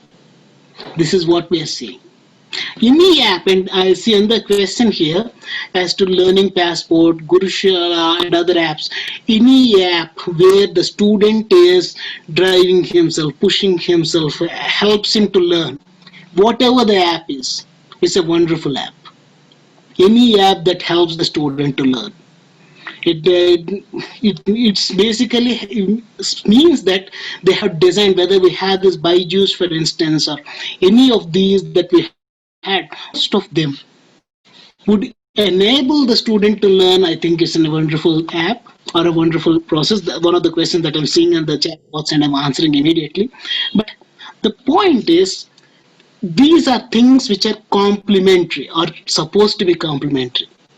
For your curriculum change and for our teachers who have to start thinking, as I said, the teachers should not be scared of this whole process, scared of learning and scared of teaching, but rather something who is himself willing to learn and be proactive. How are we going to start reading again? Well, the process lies within, and for each of us, we have to start finding a way to motivate ourselves to read, motivate ourselves to do certain things, which then would reflect also, in one sense, would be inspiring those students and facilitating their pursuit of knowledge. I hope that answers, sir. Thank you, sir. I thank Sir Shamala Degree College for organizing wonderful sessions today. Thank you very much for giving this opportunity. Thank you, sir. Thank you very much. Thank you, ma'am. Thank you, sir. Over to Afshan. Vote of thanks. Afshan? So, madam, there is one question. Yeah. Are the Learning Passport and Gurushala apps are useful for blended learning in the situation? Yeah, that's what I think sir has answered just now. That's what I had answered. Any app that is useful. I just saw it in the chat box and answered from there. Okay. Okay, vote of Afshan. So I would like to proceed with the vote of thanks. Yeah. A very pleasant evening to everyone. According to St. Ambrose, no duty is more urgent than that of returning thanks. So I'm delighted to have been given the pleasant duty of giving the vote of thanks this evening. It's really great that the national level webinar turned out to be successful. I'm Afshan Jabin, faculty at Srimati A. Shamla Devi Degree College for Women. On behalf of the Srimati A. Shamla Devi Degree College for Women and Computer Science Department, I would like to take a minute and thank all of them. At first, I thank all the speakers who shared their valuable knowledge with all of us. I especially would like to thank Professor Sumita Roy for her talk on blended learning from an Indian perspective, which was path-breaking and highlighted the possible solutions that can be implemented in our future academic endeavors. It was an insightful learning session. Also, I would like to thank Professor Nagaraju sir for his talk on assessment methods in blended learning, which gave all of us an enriching learning experience. Sir has enlightened with various types and tools of assessment and focused on possible teacher-student assessment techniques, strategies on virtual platform that can be implemented to make virtual learning more effective. The style of explanation was exemplary. Thank you so much, sir. Thank you, ma'am. I would also extend my special thanks to Dr. KBS Krishna for his talk on flipped classroom and blended learning, challenges and opportunities for Indian students. Sir has highlighted on how emotional intelligence can help to identify and solve challenges of students, and highlighted on learner-centered challenges, and also focused on how to motivate students through various online learning enhancement programs. And very well said, sir, that teachers should not only be mentors but facilitators too. Thank you so much, sir. Thank you, ma'am. Thank you. I would like to express our profound gratitude to our correspondent, Dr. D. Vasundhara, Principal Mrs. K.V. Rajalakshmi, and Vice Principal Mrs. Lavanya for giving us the opportunity to organize this webinar and guiding, encouraging, and being supportive throughout the event. Also, I thank all the participants for their active participation and paying their valuable time. Thank you so very much. I'm glad to extend my big thanks to Head of Computer Science Department, Mrs. Kameshwari, for organizing the most wonderful webinar, and all the faculty members for their coordination and contribution for making this webinar successful. Once again, I thank all for your cordial coordination.